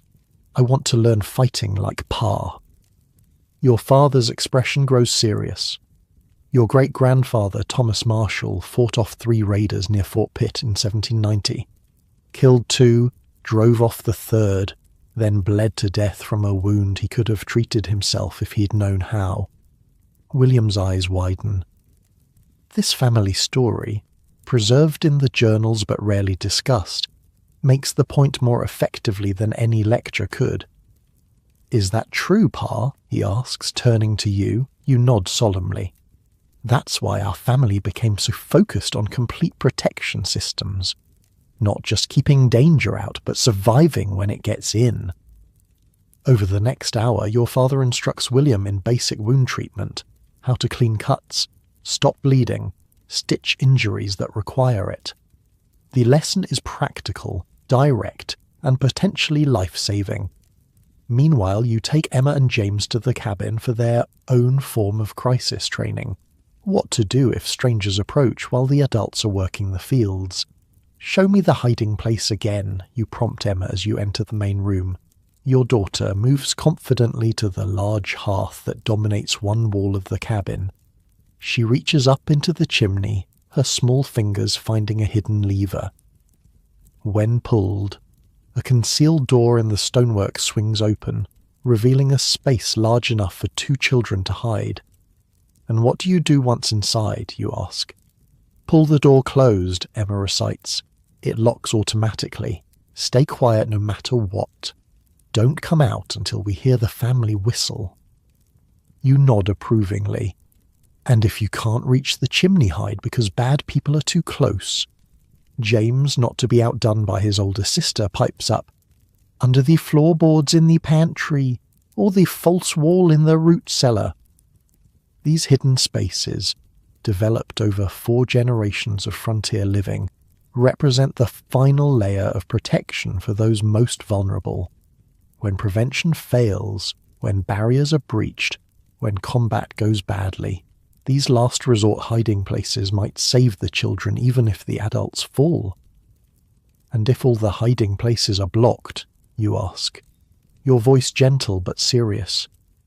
The children exchange glances. their expressions solemn. Emma answers, "Run for the Cooper place. Don't use the road. Stay in the tall grass. If we hear anyone coming, lie flat and don't move." "Good," you say, hugging them both. "I pray you'll never need this knowledge, but on the frontier, better to know and not need than need and not know," they finish in unison, repeating another family saying that dates back to your grandfather's time. Outside, Catherine helps your father put away the medical supplies. Her initial discomfort has faded as she's recognized the practical value of the training. "My mother knew basic doctoring," she admits, "but nothing like this. The way you've systematized it." Your father nods. "My father William learned from a surgeon during the War of 1812. Added what he learned to the family journals. Each generation builds on the last." This pattern, knowledge preserved, expanded, and transmitted, lies at the heart of frontier survival.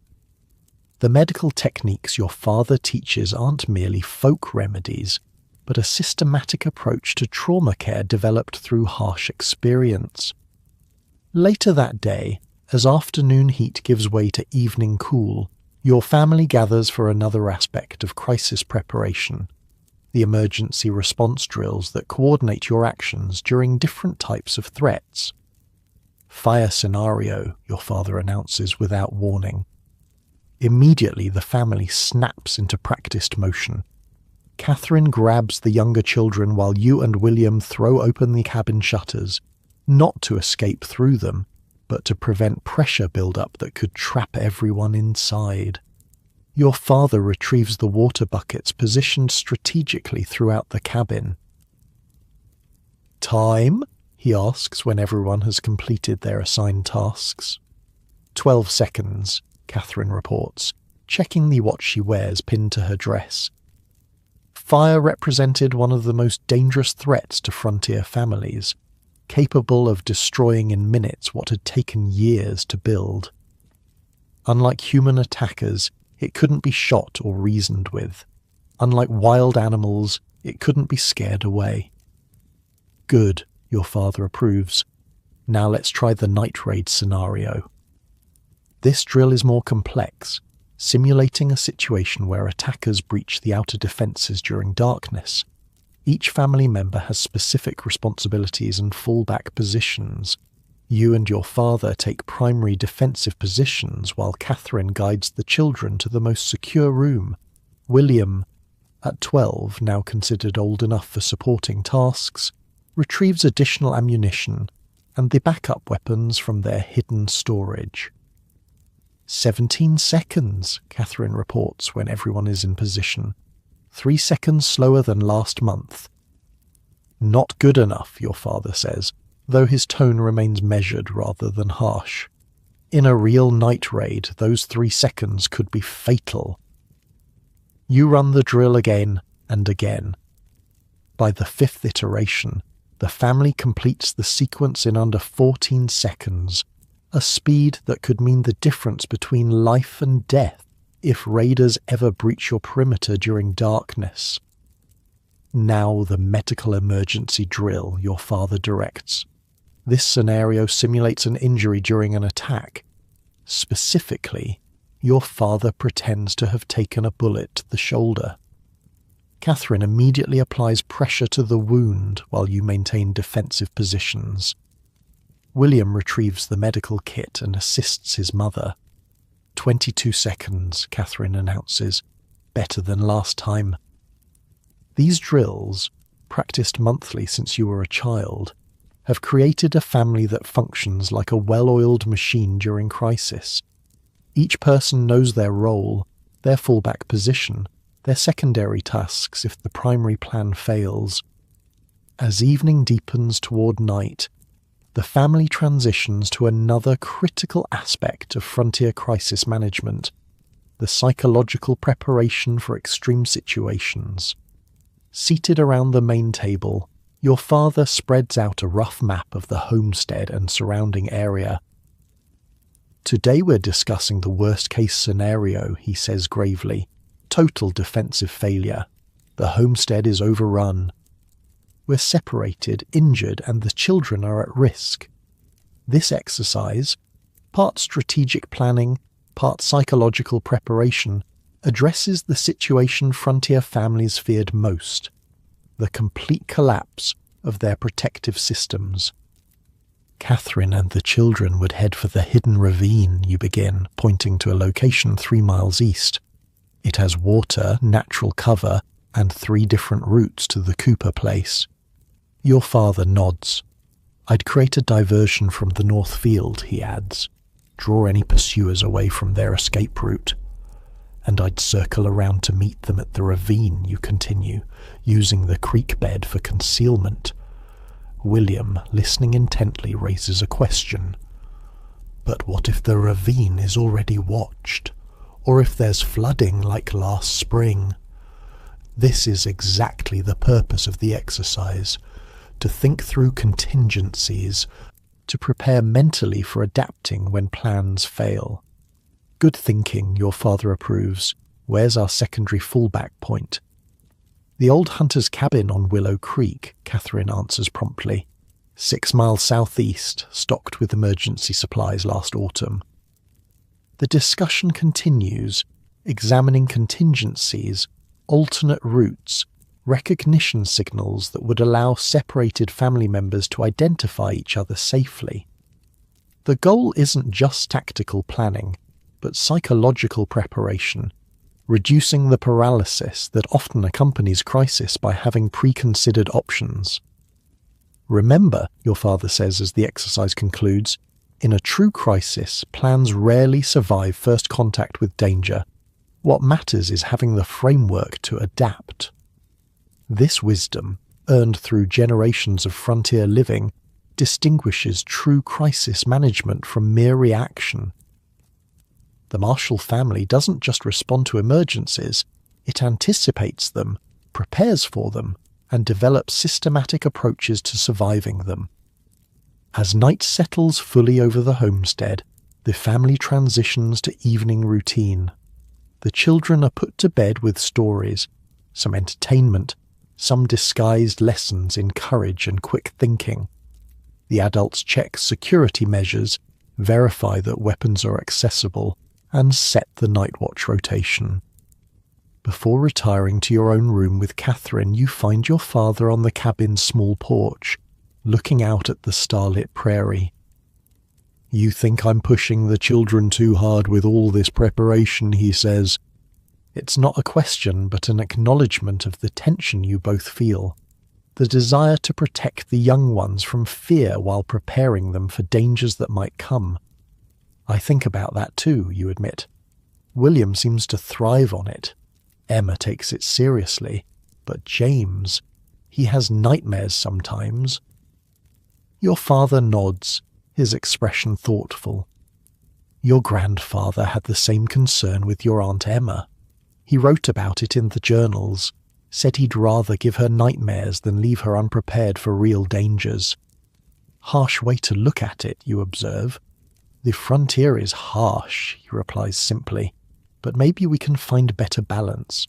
Focus more on the recovery skills with James, medical training, food finding, fire making, less on the combat aspects until he's older. This willingness to adapt, to recognize that different temperaments require different approaches, represents another evolution in the Marshall family's protection philosophy. Security isn't one size fits all, even within a single family. The next morning brings another aspect of frontier crisis preparation, what your grandfather called the aftermath planning. This refers to the procedures for recovering after a defensive action, preparing for potential follow-up attacks, and re-establishing normal security. After repelling raiders, your father explains to William as you all inspect the perimeter fences, the greatest danger is often what comes next. Why? William asks. Didn't we already win? Initial attacks are sometimes probes, you explain, testing defenses, looking for weaknesses. The real assault might come later, when they think we're relieved or injured. Catherine walking with Emma and James adds her own insight. Or when we're busy repairing damage from the first attack and not paying attention to our surroundings. This understanding that survival doesn't end when the immediate threat is repelled shaped the development of formal recovery protocols. The Marshall family journals detail specific procedures for different post-crisis scenarios. After repelling raiders, treat injuries, reload all weapons, position lookouts, repair essential defences, send messages to neighbouring homesteads warning of danger. After fires, verify all embers are extinguished, salvage essential supplies, establish temporary shelter if needed, postguards in case the fire was deliberately set as a distraction. After storms, check for damage that might compromise security, clear debris that could provide cover for approaches, verify that water sources haven't been contaminated. The Cooper family lost their first homestead in Kentucky that way, your father tells William, survived an initial attack, let their guard down during repairs, and were hit again 2 days later. Only their oldest boy survived by hiding in a hollow tree. These stories, passed between frontier families as warnings and lessons, provided the experiential foundation for systematic post-crisis procedures. As the morning progresses, you turn to another aspect of crisis management, the recovery of resources during emergency situations. At the smokehouse, your father demonstrates techniques for quickly salvaging preserved food if the main structures are compromised. 30 seconds, he instructs William, handing the boy an empty sack. Gather what would keep your family alive for 3 days. Go. William moves through the smokehouse with purpose, selecting items that offer maximum nutrition with minimum weight. Smoked venison, preserved berries, hard biscuits. Time, your father calls after half a minute. William presents his selections for inspection. Your father nods approvingly. Good choices. Protein, carbohydrates, and enough variety to prevent fatigue. One suggestion, add salt. If you're fleeing into the wilderness, you'll need it, especially in summer.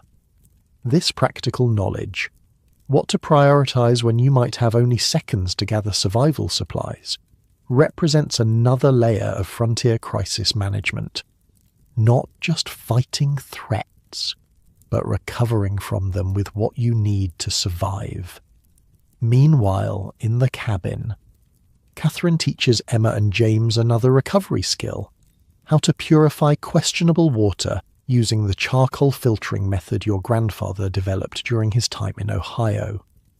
If raiders poison the well, or the creek is contaminated after flooding, she explains, layering charcoal, sand and cloth in a wooden bucket. This might be the difference between life and death. The children watch attentively as murky water poured into the top emerges clearer, though not perfectly clean from the bottom spout. It doesn't remove all dangers, Catherine cautions, but it's better than drinking straight from puddles if you're hiding in the wilderness. By midday, the family gathers for another aspect of crisis training, what your grandfather called the leadership transition drill. This uncomfortable but necessary exercise prepares the family for continuing effective defense if key members are incapacitated. William, your father begins solemnly, imagine I've been killed and your father is badly wounded. Your mother is attending him. You're the only one able to coordinate defense. What are your first actions? The boy, sobered by the scenario, thinks carefully before answering. Get Emma and James to the chimney hiding place. Verify all doors and shutters are secured. Load the shotgun because it's easiest for me to handle. Position myself where I can see both the front approach and the room where Pa and Mother are. Your father nods. And if attackers are trying to break in? Fire a warning shot through the loophole, William answers. If they keep coming, aim for center mass like you taught me. The matter-of-fact way your son discusses potentially killing intruders might shock outsiders. But on the frontier, children who couldn't defend the family in extremis often didn't survive to adulthood. And after the immediate danger, your father prompts, William considers, send the emergency signal to the Coopers. 3 smoke columns in daytime, 3 fire flashes at night. Good, your father approves. You're thinking beyond the moment. That's what crisis management requires. This preparation for leadership succession, ensuring that protection systems remain effective even when normal family hierarchies are disrupted, represents another sophisticated aspect of frontier crisis response.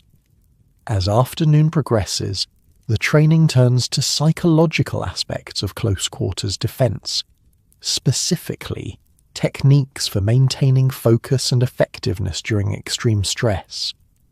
Your hands will shake, your father tells William during marksmanship practice. Your mouth will dry out. Your vision might narrow to a tunnel. These are normal responses. You can't prevent them, but you can function through them. He demonstrates breathing techniques developed over generations of frontier crisis response. Controlled inhalation through the nose, measured exhalation through the mouth, maintaining regular rhythm even when instinct urges shallow, rapid breaths. This keeps oxygen flowing to your brain, he explains. Helps you think clearly when everything in you wants to panic. This attention to the psychological dimensions of crisis response distinguished the most effective frontier families from those who merely had good physical defenses. The ability to think clearly, adapt quickly, and maintain coordination under extreme stress often made the difference between survival and tragedy. By evening, as the family concludes the day's training, you gather in the main room where the journals of 4 generations of marshals are stored in a fire-resistant metal box. Another innovation your grandfather added after seeing too many families lose critical knowledge to flames.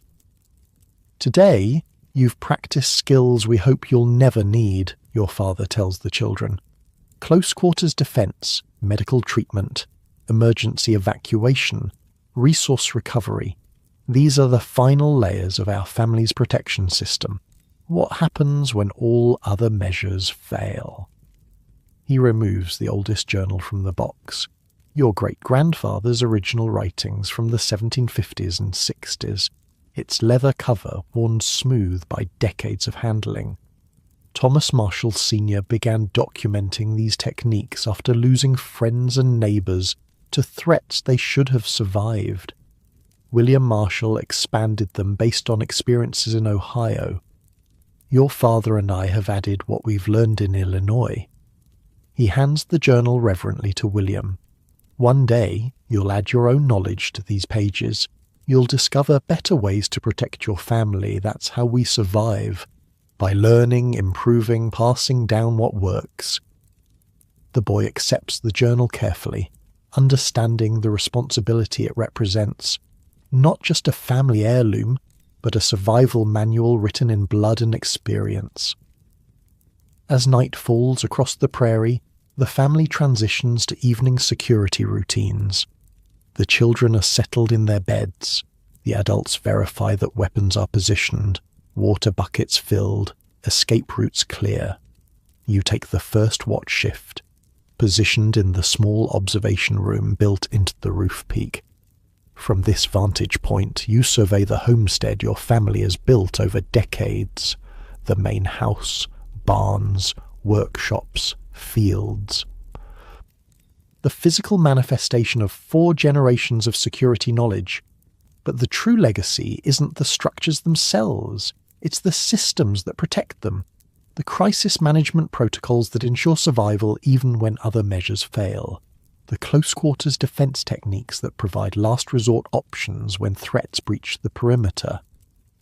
This is what separates the families who merely built on the frontier from those who truly mastered it. The comprehensive approach to security that addresses not just prevention, but response and recovery. Not just keeping danger out, but surviving when it gets in. And as the stars wheel overhead, you maintain your vigil. Another link in the unbroken chain of watchfulness, that stretches back to your great-grandfather's first night on the Pennsylvania frontier, carrying forward the knowledge that has kept your family alive for over a century of frontier nights, ready for whatever might come out of the darkness, ready to defend, ready to recover, ready to survive. And as you lie in your comfortable modern bed, free from the threats that shaped 4 generations of Marshall family crisis planning, consider this: the systematic approach to emergency response, medical preparation, and post-crisis recovery that we take for granted today was pioneered by frontier families who created sophisticated management systems from nothing but necessity and hard-won experience. The security you enjoy isn't just in the absence of threats, but in the knowledge, passed down through generations, of how to survive them when they appear. This is the legacy of frontier crisis management, not just defending against danger, but developing the systems to recover and rebuild when the unthinkable happens. The year is 1875, and the frontier has changed. What was once wilderness is now linked by roads, telegraph lines, and occasional railroad spurs. Small towns have sprung up where isolated trading posts once stood. The law has extended its tentative reach, though it remains thin and unreliable in many areas. You are Thomas Marshall IV, now 40 years old. Your homestead has grown into a prosperous farm, the centre of a loose network of families spread across what was once empty prairie. Your children are growing. William is 22 and recently married, Emma 19 and courted by a young man from town, James 16, and showing a talent for mechanical innovations. Your father, Thomas Marshall III, sits on the porch of the main house watching as riders approach from the west. At 65 he's slowed some, but his eyes remain sharp, his mind clear. Cooper's boy, he identifies the lead rider before you can make out details, riding hard. You step off the porch, hand instinctively checking that your pistol is secure in its holster. Old habits die hard, even in these more settled times. Michael Cooper Jr., son of your longtime neighbour, reins his lathered horse to a stop in your yard. His expression is grim. "Mr. Marshall," he pants, "Pa sent me. 3 families hit west of the settlement. Barns burned, livestock taken, 1 man killed." Your father is already on his feet. "Raiders?" Michael Jr. shakes his head. "Worse. Mason gang, 8 men, well armed. Rumour says they're moving east along the creek valleys." The Mason gang, outlaws who've plagued the region for 2 years now, targeting isolated homesteads and small settlements. Not the traditional frontier threat of Indian raids or predators, but dangerous nonetheless. "They hit the Richardson place yesterday," Michael continues, "took everything, left them with nothing but the clothes they wore." Your mind is already working, calculating. The Richardson homestead lies 12 miles southwest. If the Mason gang follows their usual pattern, they'll be looking for their next target within 20 miles. "Your father called the meeting, you ask?" Michael nods. "Tonight, every family from here to the settlement at our place." This is the evolution of frontier security in the 1870s, not just individual homesteads with their own protection systems, but networks of families with coordinated defense plans. What began as informal mutual aid has developed into sophisticated community security. "We'll be there," you assure him. Spread the word to the Clarks and Washburns on your way back. As Michael rides off, your father returns to the house to retrieve the family journals. William emerges from the barn, alerted by the visitor. "Trouble?" he asks, wiping his hands on a rag. "Mason gang," you reply. "It's a community meeting tonight at the Coopers." Your son nods grimly. Though born into a more settled frontier than you were, he understands the protocols. Within minutes he's checking weapons, ensuring horses are ready, and alerting your wife Catherine and the other children. This immediate, efficient response, without panic but with absolute seriousness, is the product of generations of frontier preparation, the psychological readiness to shift from peaceful routine to defense stance without hesitation. By late afternoon, your family rides toward the Cooper homestead. You, Catherine, William and his wife Anna, Emma and James, everyone armed, everyone alert. Your father remains behind with 2 hired hands to guard your place, another aspect of community defense protocols. Never leave any homestead completely undefended. The Cooper place has transformed since that first meeting 40 years ago. What began as a simple cabin has expanded into a substantial compound with a large central building specifically designed for community gatherings. As you arrive, you see 24 horses already hitched outside. Inside, representatives from 15 families, some from homesteads, others from the small settlement 10 miles east, are gathered in what looks more like a town hall than a frontier defense meeting. Michael Cooper Sr., now in his 60s like your father, calls the meeting to order. The formal structure, with speaking protocols and voting procedures, is a far cry from the desperate ad hoc meetings of earlier frontier days. The Mason gang hit 3 families in the past week, Michael begins. Based on their pattern, they'll strike somewhere within 20 miles within the next 3 days. This intelligence gathering, tracking outlaw movements, identifying patterns, predicting targets, represents one of the most sophisticated aspects of community protection networks, not just reacting to threats, but anticipating them. They're growing bolder, adds Sheriff Davis, a relatively new addition to these meetings. The settlement has had a sheriff for only 5 years, a sign of the frontier's transformation. 8 men, heavily armed, Davis continues. They've shown they're willing to kill if resisted. So we don't give them just one target to hit, you suggest, rising to speak. We consolidate. Bring vulnerable families together at defensible locations until they pass through or are caught. This strategy, temporarily condensing the security perimeter to protect more people with fewer resources, evolved from lessons recorded in your grandfather's journals. Isolated families were easy targets. Combined households with coordinated defenders were not. The Marshall Place can take 3 families, you offer. We have the space and the defensive positions. Others quickly follow your lead. The Cooper compound can house 4 additional families. The Clark homestead, with its stone walls and elevated firing positions, can accommodate 3 more. What about the Richardson family, Emma asks. They've lost everything. Henry Green, who runs the settlement's general store, speaks up. We're already housing them, taking up a collection too. This mutual support, not just in defense but in recovery, represents another critical evolution of frontier protection networks. The understanding that community survival depends on ensuring no family is left destitute by attacks. As the meeting progresses, tasks are assigned with practiced efficiency. Riders will spread warning to outlying homesteads not represented at the meeting.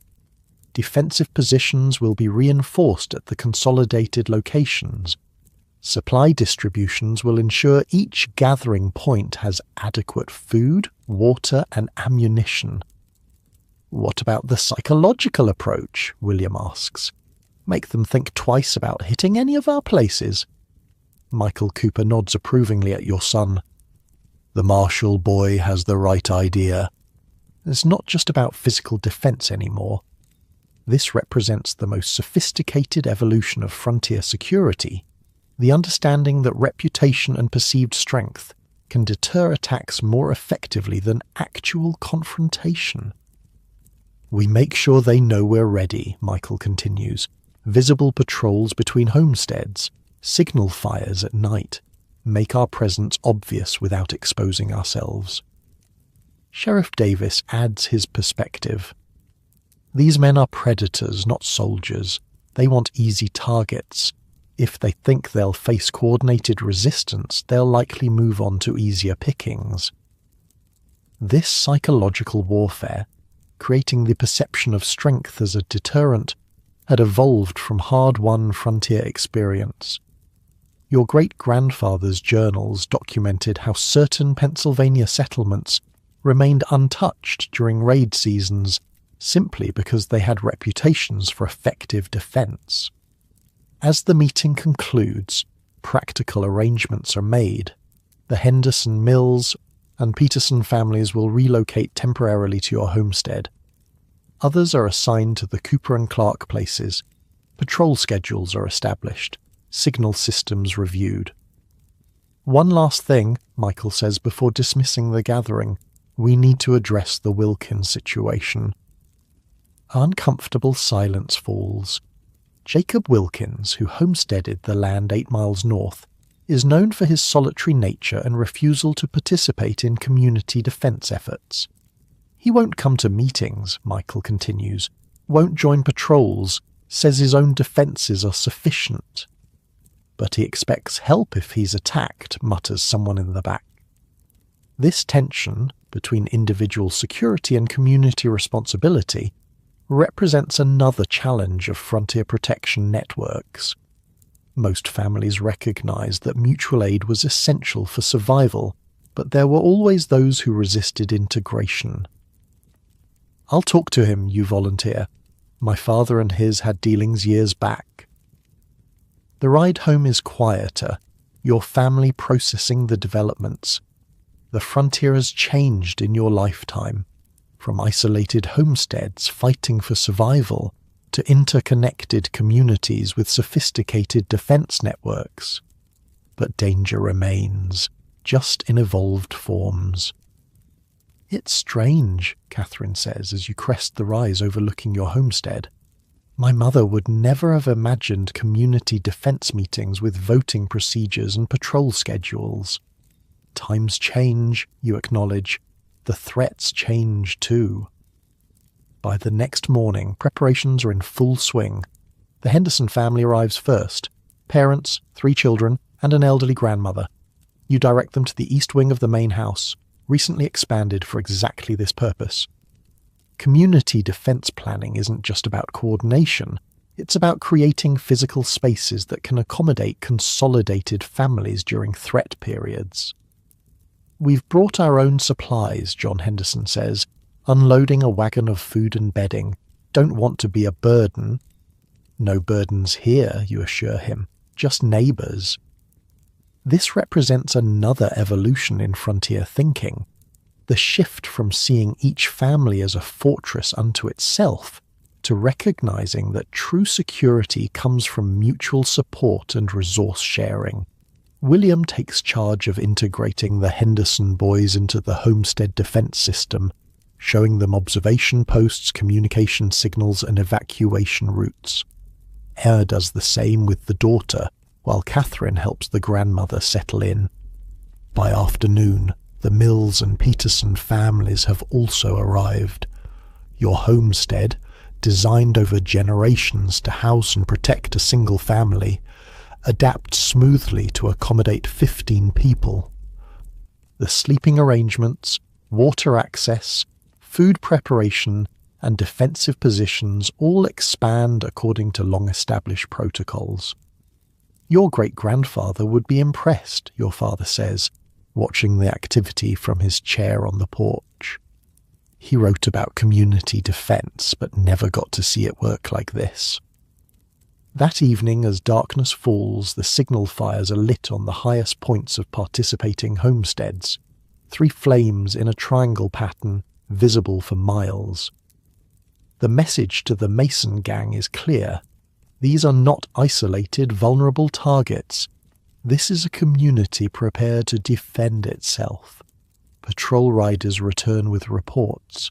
No sign of the outlaws yet, but tracks suggest they're moving in the region. The night passes under heightened vigilance, with rotating watches maintained by men from all 4 families now residing in your compound. The next morning you prepare to fulfill your promise to speak with Jacob Wilkins. Catherine watches with concern as you check your weapons. "You're going alone?" she asks. "Better that way," you explain. "Wilkins is suspicious of groups. One man might get a hearing." This nuanced approach to diplomacy, understanding that security sometimes comes through negotiation rather than confrontation, represents another sophisticated aspect of frontier protection networks. Knowing when force projection is effective and when it's counterproductive. The ride to the Wilkins homestead takes 2 hours. Unlike most in the region, his property shows minimal expansion from its original cabin. No outbuildings, no enlarged house, no visible improvements to defences. Just a small cabin and barn surrounded by untended fields. Jacob Wilkins meets you at the perimeter, rifle in hand. Though you've lived within 10 miles of each other for decades, you've spoken fewer than a dozen times. "Marshal," he acknowledges curtly. "What brings you?" "Mason gang," you reply directly. "They've hit 3 places southwest of here, killed 1 man, left families with nothing." Wilkins' expression doesn't change. "Sorry to hear it. Don't see what it has to do with me." You measure your words carefully. "We're consolidating, bringing vulnerable families together at defensible locations until the danger passes. Cooper Place, Clark Place, and mine are taking in neighbours." "I didn't ask for protection," Wilkins says flatly. "Not offering to protect you," you clarify. "Offering you a place among neighbours. Or if you prefer to stay here, at least share intelligence if you spot riders in the area." This diplomatic approach, not demanding participation but offering options, evolved from hard lessons recorded in your family journals. Frontier communities functioned best when cooperation was voluntary, based on mutual benefit rather than obligation. Wilkins seems to consider your words. "My father homesteaded this land, said a man should be able to defend what's his without depending on others." You nod, understanding this perspective. It was common in the earliest frontier days. "My great-grandfather thought the same," you reply. "He wrote in his journal that he learned better after watching too many families fall because they stood alone." Something in Wilkins' expression shifts slightly. "Your family keeps journals about defence and such?" 4 generations worth, you confirm, started in Pennsylvania in the 1750s, each generation adding what they learned.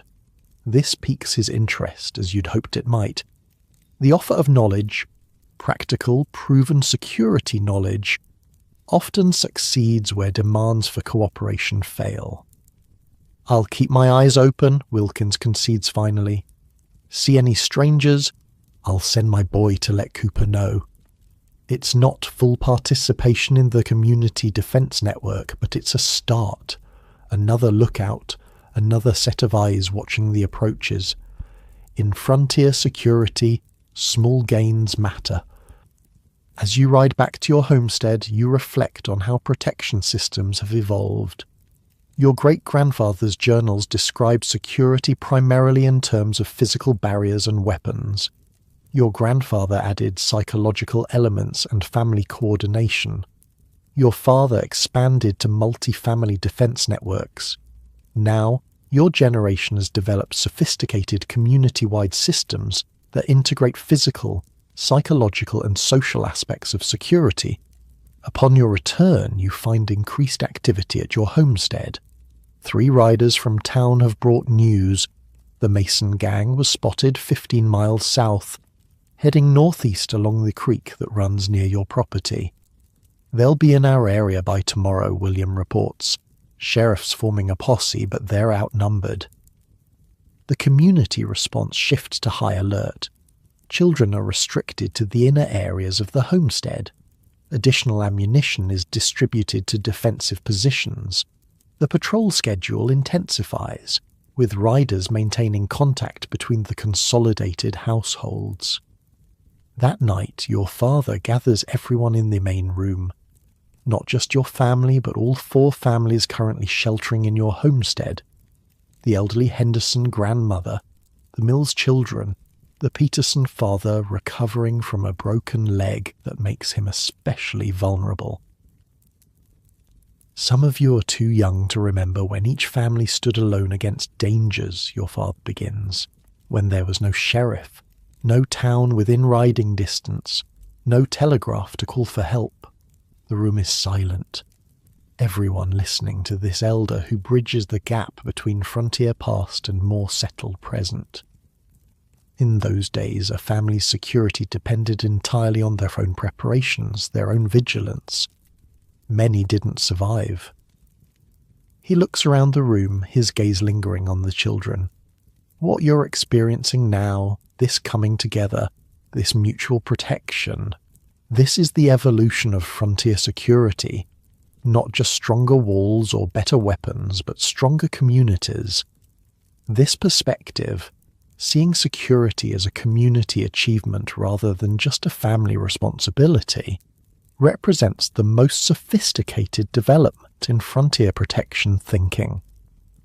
The recognition that true safety comes not just from keeping danger out of your own homestead, but from creating environments where danger is less likely to approach any homestead. The next morning brings the confrontation everyone has been preparing for, but not in the way expected. As dawn breaks, a rider approaches your homestead at full gallop. It's Michael Cooper Jr. again, his horse nearly spent. They hit the Wilkins place at first light. He pants as you meet him in the yard, but something went wrong for them. Shots fired, they scattered. Wilkins, you ask urgently. Alive. His son took a bullet in the shoulder but should recover. They're bringing them to the Cooper place now.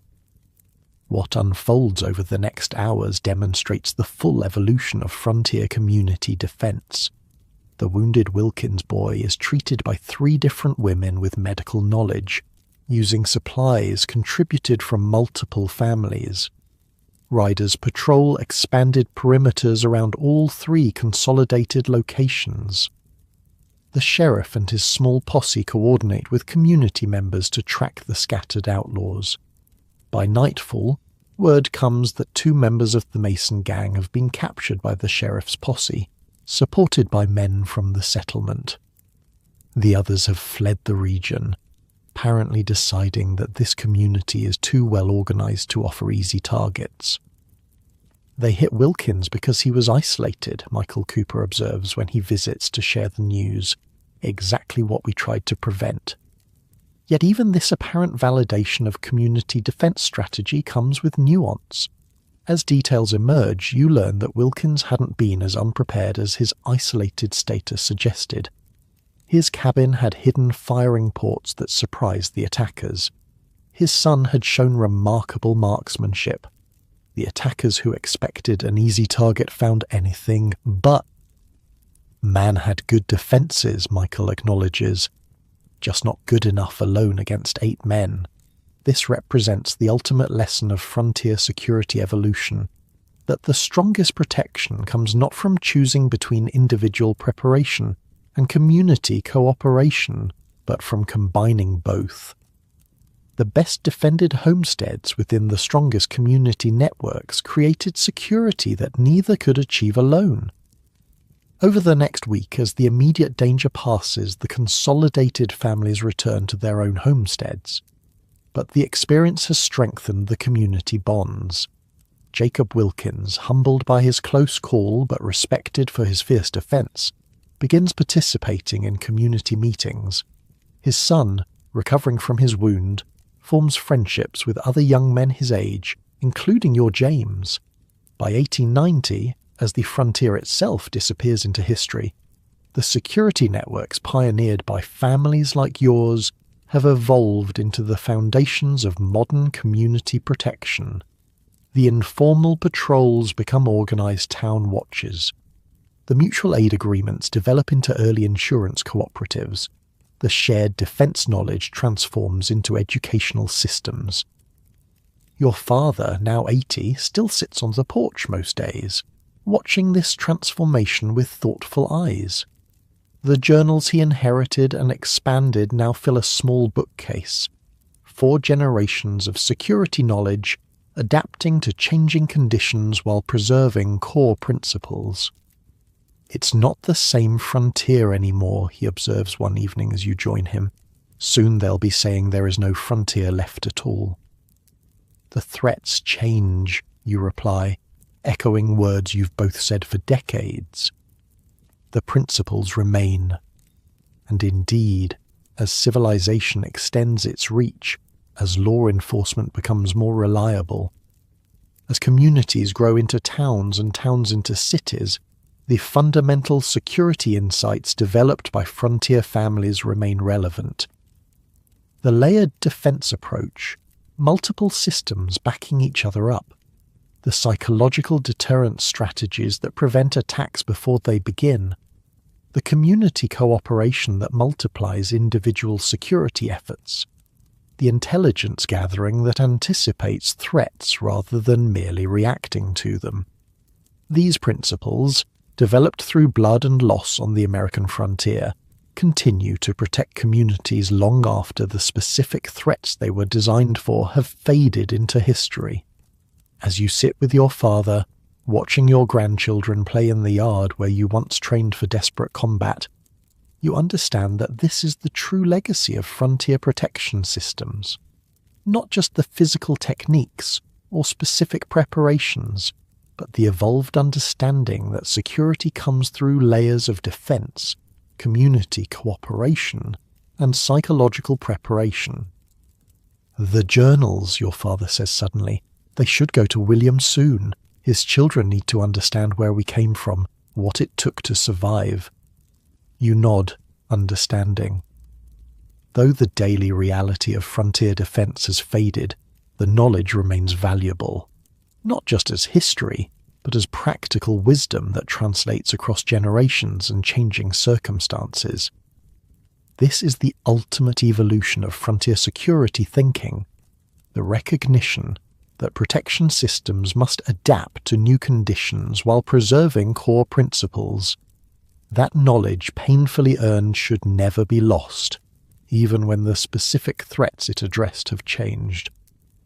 And as you rest in your comfortable modern bed, free from the constant vigilance that shaped generations of frontier families, consider this.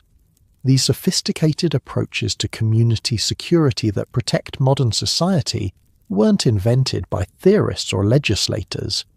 They evolved organically from the practical experiences of families who created protection networks on the American frontier. The neighborhood watch, the community emergency response team, the mutual aid society, the intelligence sharing between communities, all have their roots in systems pioneered by frontier families who discovered, through harsh experience, that the strongest security comes not from isolation but from cooperation, not from keeping others out, but from bringing them in. This is the legacy of frontier community protection, not just survival, but the creation of security networks that transcended individual homesteads and laid the groundwork for modern concepts of community safety. A legacy written in journals passed from generation to generation, preserved in the memories of families who learned that true security comes not just from strong walls, but from strong communities.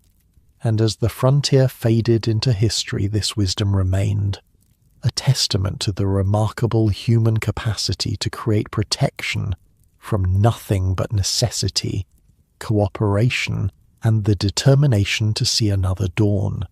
The maple leaves turn crimson against the October sky as you rock slowly on the front porch of the house your hands built half a century ago.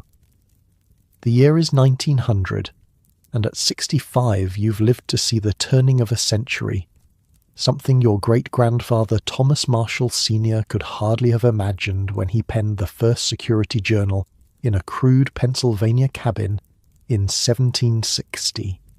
You are Thomas Marshall IV, patriarch of a family that has survived and thrived across 5 generations of frontier life. But the frontier itself, that shifting boundary between civilization and wilderness, has been officially declared closed by the government. The wild spaces have been mapped, claimed, fenced. "Grandpa, tell the story about the wolves again," pleads 10-year-old Robert, your eldest grandson, who sits at your feet whittling a stick with careful concentration. "Which wolf story?" you ask, though you know exactly which one he means. Children have favourite tales they want repeated, comfort in the familiar. "The one about great-great-grandpa Thomas and the night pack that circled his cabin," Robert says, looking up with eager eyes. You smile, remembering how your own father told you this same story when you were a boy, how the telling of it shaped your understanding of security and survival. "It was winter, 1750, you begin, your voice taking on the measured cadence of a practiced storyteller. The Pennsylvania wilderness was deep in snow. Thomas Marshall Sr., your great-great-grandfather, had built a small cabin for his family, just one room with a dirt floor and a single window. As you recount the tale, wolves circling in darkness, the single rifle shot, the family huddled together through the long night, you realize you're not just sharing a story. You're transmitting security knowledge wrapped in narrative, teaching survival through family history." Robert listens with rapt attention, though he's heard this story dozens of times. When you finish, he asks the question he always asks. "Is that when he started the journals?" "Not quite," you answer. "That came after the neighbour family, the Nortons, were killed by raiders the following spring. Your great-great-grandfather realized that security knowledge needed to be preserved, expanded, passed down." You look toward the house, where the family journals now fill a custom-built bookcase in the study. 5 generations of security knowledge, from Thomas Sr.'s crude sketches of tripwire systems to William's detailed barrier construction techniques, from your father's weapons positioning strategies to your own community defense networks. "Can I see the first journal again?" Robert asks. "After supper, you promise, if your mother says it's all right."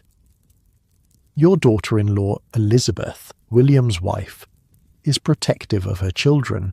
Having grown up in Chicago, she sometimes finds the Marshall family's focus on security knowledge disturbing.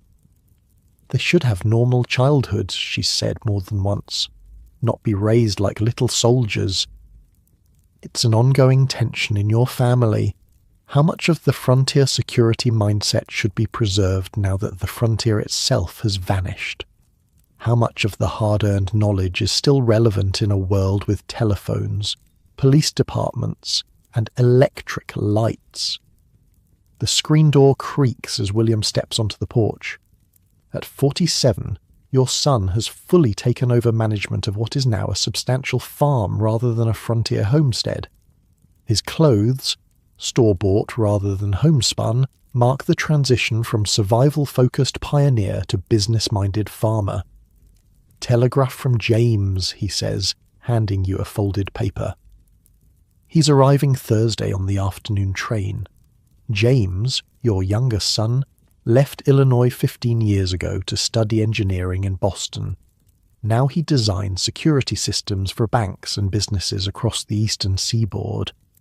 The frontier protection principles documented in your family journals, reimagined for a new century. "Good news," you say, tucking the telegram into your pocket.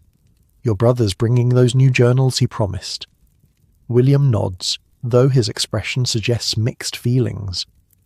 While he values the family legacy of security knowledge, he sometimes questions its relevance in the modern world. "The children are growing up in different times," he says, watching Robert return to his whittling. "They'll never need to worry about wolf packs or raiding parties." "No," you agree, "but they'll face different dangers. The principles remain sound, even when the threats change." This has become your mantra in recent years, As the specific frontier threats faded into history, the security principles developed to address them remained valuable. The layered defense approach, the community coordination, the psychological preparedness. These transcend their origins. Supper that evening brings the extended family together around the massive oak table your father built. William and Elizabeth with their 3 children, your daughter Emma with her husband Michael Cooper III, grandson of your father's first frontier neighbour, and their 2 daughters. Even old Catherine, your wife of 45 years who normally takes meals in her room due to advancing age, joins the gathering in anticipation of James's visit. "Pass the biscuits, please," says Elizabeth, her Chicago accent still noticeable after 20 years in Illinois. And Robert, "Put that book away at the table." Robert reluctantly closes the first Marshall journal, which you'd allowed him to retrieve after extracting a promise to handle it carefully. His fascination with the family security legacy both pleases and concerns you. In a world increasingly removed from frontier realities, how will this knowledge serve him? "Is Uncle James bringing the new security journals he's writing?" asks Robert. You nod. He's documenting how the old frontier principles apply to modern problems. Banks worried about robbers, businesses protecting against thieves, even homes in big cities needing security systems. "It's quite remarkable," adds Michael Cooper, who has built a successful hardware business in the growing town 10 miles east. The same thinking that kept families alive on the frontier now protecting the commerce of a nation. This transformation from survival necessity to intellectual legacy represents the ultimate evolution of frontier security knowledge.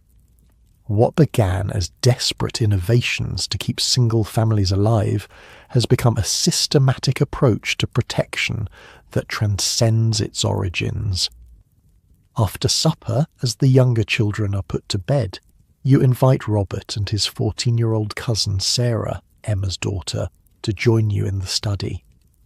Unlike Elizabeth, Emma has embraced the family's security legacy, ensuring her children understand their heritage. "I want to show you something special," you tell the children, moving to the bookcase where the journals are kept. Beyond the original volumes written by your ancestors, there are now printed books, publications based on the Marshall family's security knowledge. You select one with a dark green cover, published just 3 years earlier, Principles of Homestead Protection, Lessons from the American Frontier. "This is the book your Uncle James helped me write," you explain, "taking what our family learned over 5 generations and sharing it with people who might never see a frontier but still need to protect what matters to them." Sarah handles the book reverently. "Are there copies in real libraries?" 16 university libraries now, you confirm, unable to keep the pride from your voice. And the military academy at West Point requested copies for their tactical studies program. The validation from formal institutions matters less to you than knowing the knowledge will survive, that the security principles your ancestors developed through blood and loss won't fade as the frontier recedes into history. "What I want you both to understand," you continue, "is that these journals aren't just about rifles and palisades and tripwires. They're about how to think about security. How to create systems that protect what matters most." Robert's brow furrows in concentration. "Like layers," he says. "Great-grandfather William wrote about security layers. If one fails, another backs it up." You smile, pleased by his comprehension.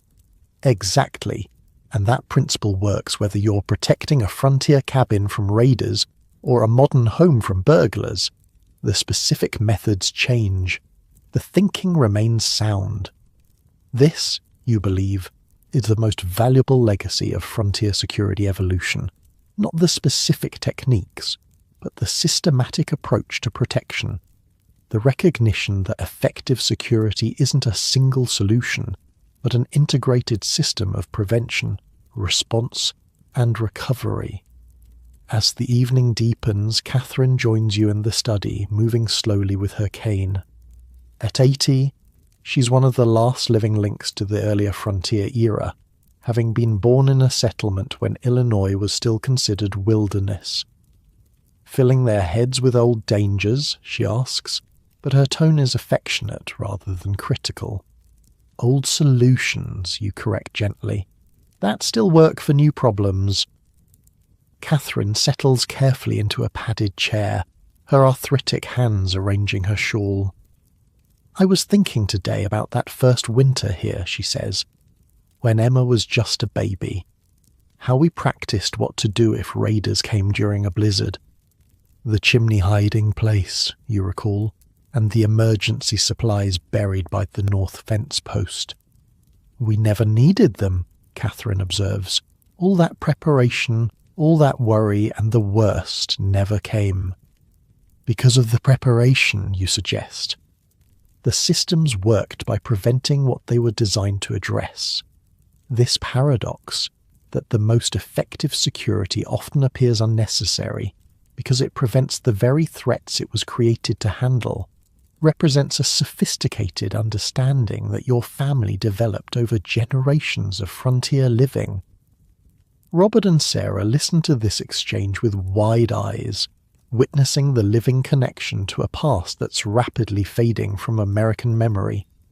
The frontier era, which defined your family for 4 generations, is now something children read about in school books rather than experience firsthand. Will you show us the emergency supply cache tomorrow? Robert asks eagerly. The one by the north fence? You exchange glances with Catherine, who nods slightly. I suppose we could, you agree, though it's probably just a rusty box full of dirt by now. Haven't checked it in 20 years. That's the point, isn't it? Sarah says with unexpected insight. It was there if you needed it, but the goal was never needing it. Her understanding pleases you. The Marshall security legacy isn't about paranoia or obsession with threats. It's about creating systems that allow normal life to proceed without fear, precisely because you're prepared for the worst. As evening transitions to night, the children are sent to bed with promises of examining old security features the next day.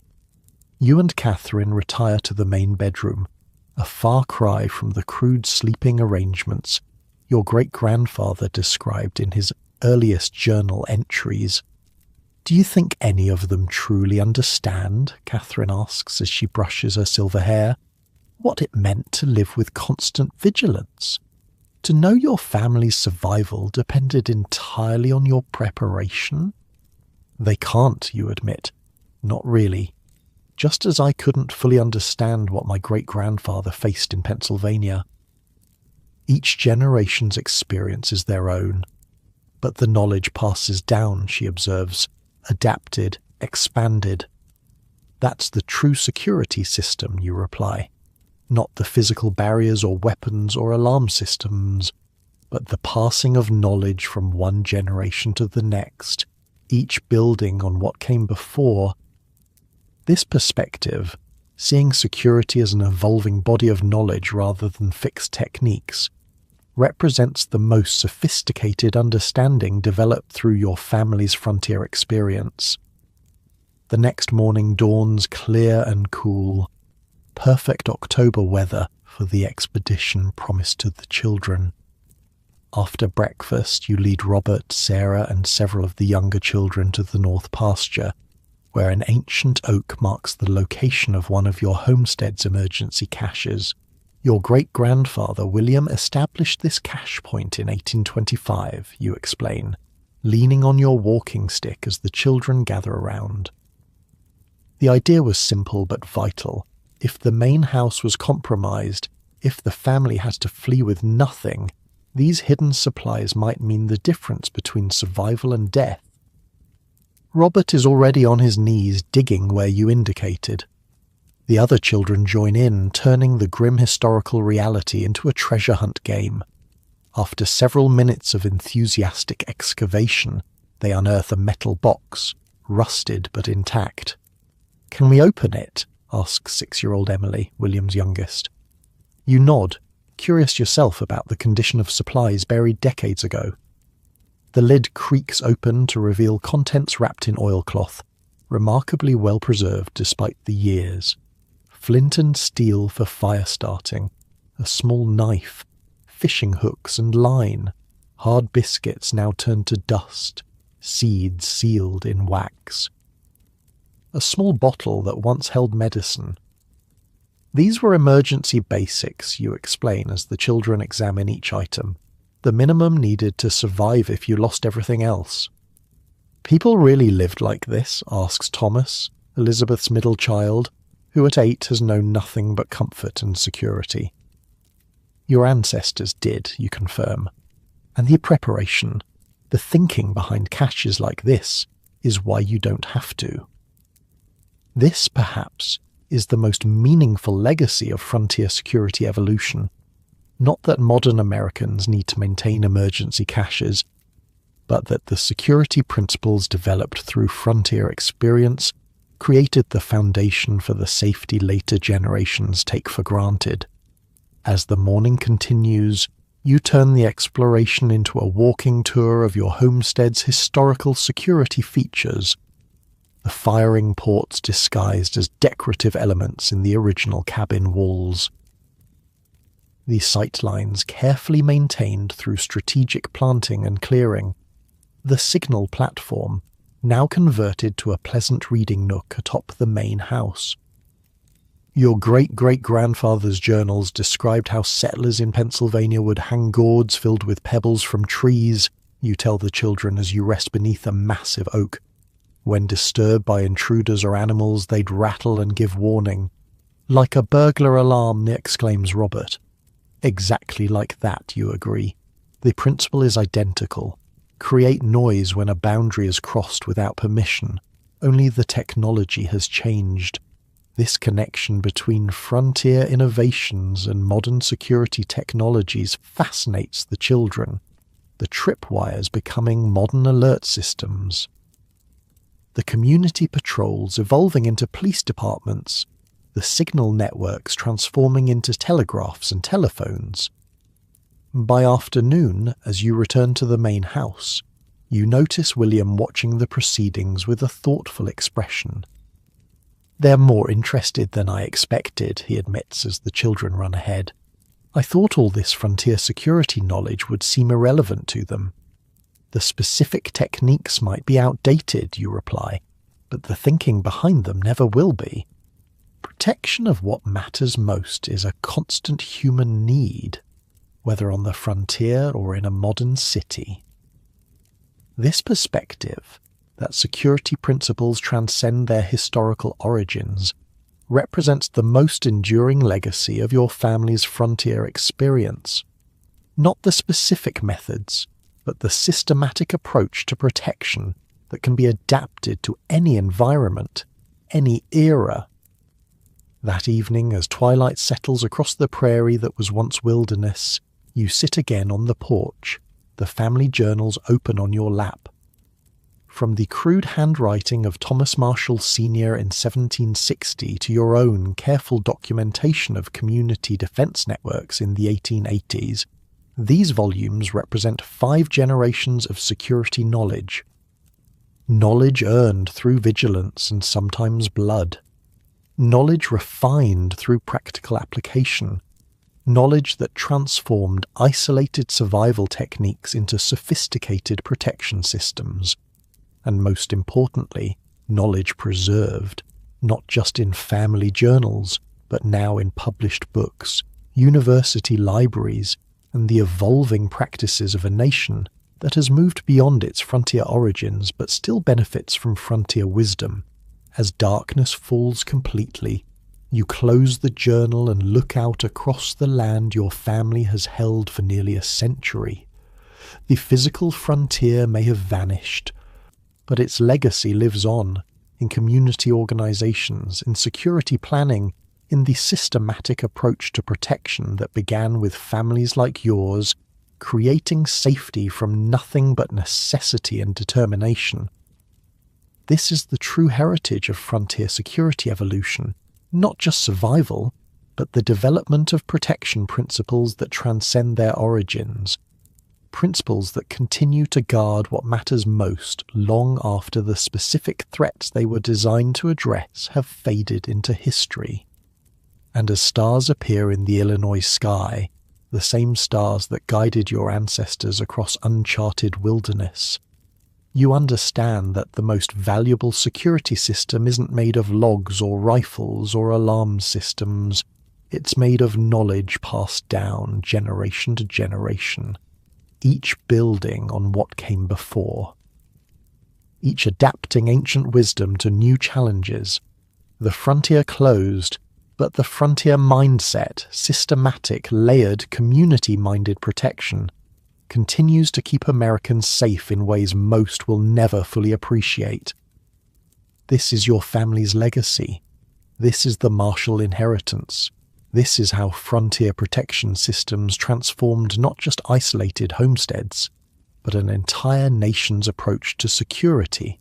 And as you rest in your comfortable modern bed, free from the constant vigilance that shaped generations of frontier families, remember that the safety you take for granted was purchased through the innovative protection systems of those who came before, who created security from nothing but necessity and raw materials, who transformed individual techniques into sophisticated systems that could be passed down through generations. The frontier has vanished, but its lessons remain, offering protection, perspective, and peace of mind to those wise enough to remember them. Rest easy, knowing these lessons haven't been lost, that the knowledge continues to protect, even as you drift gently into sleep.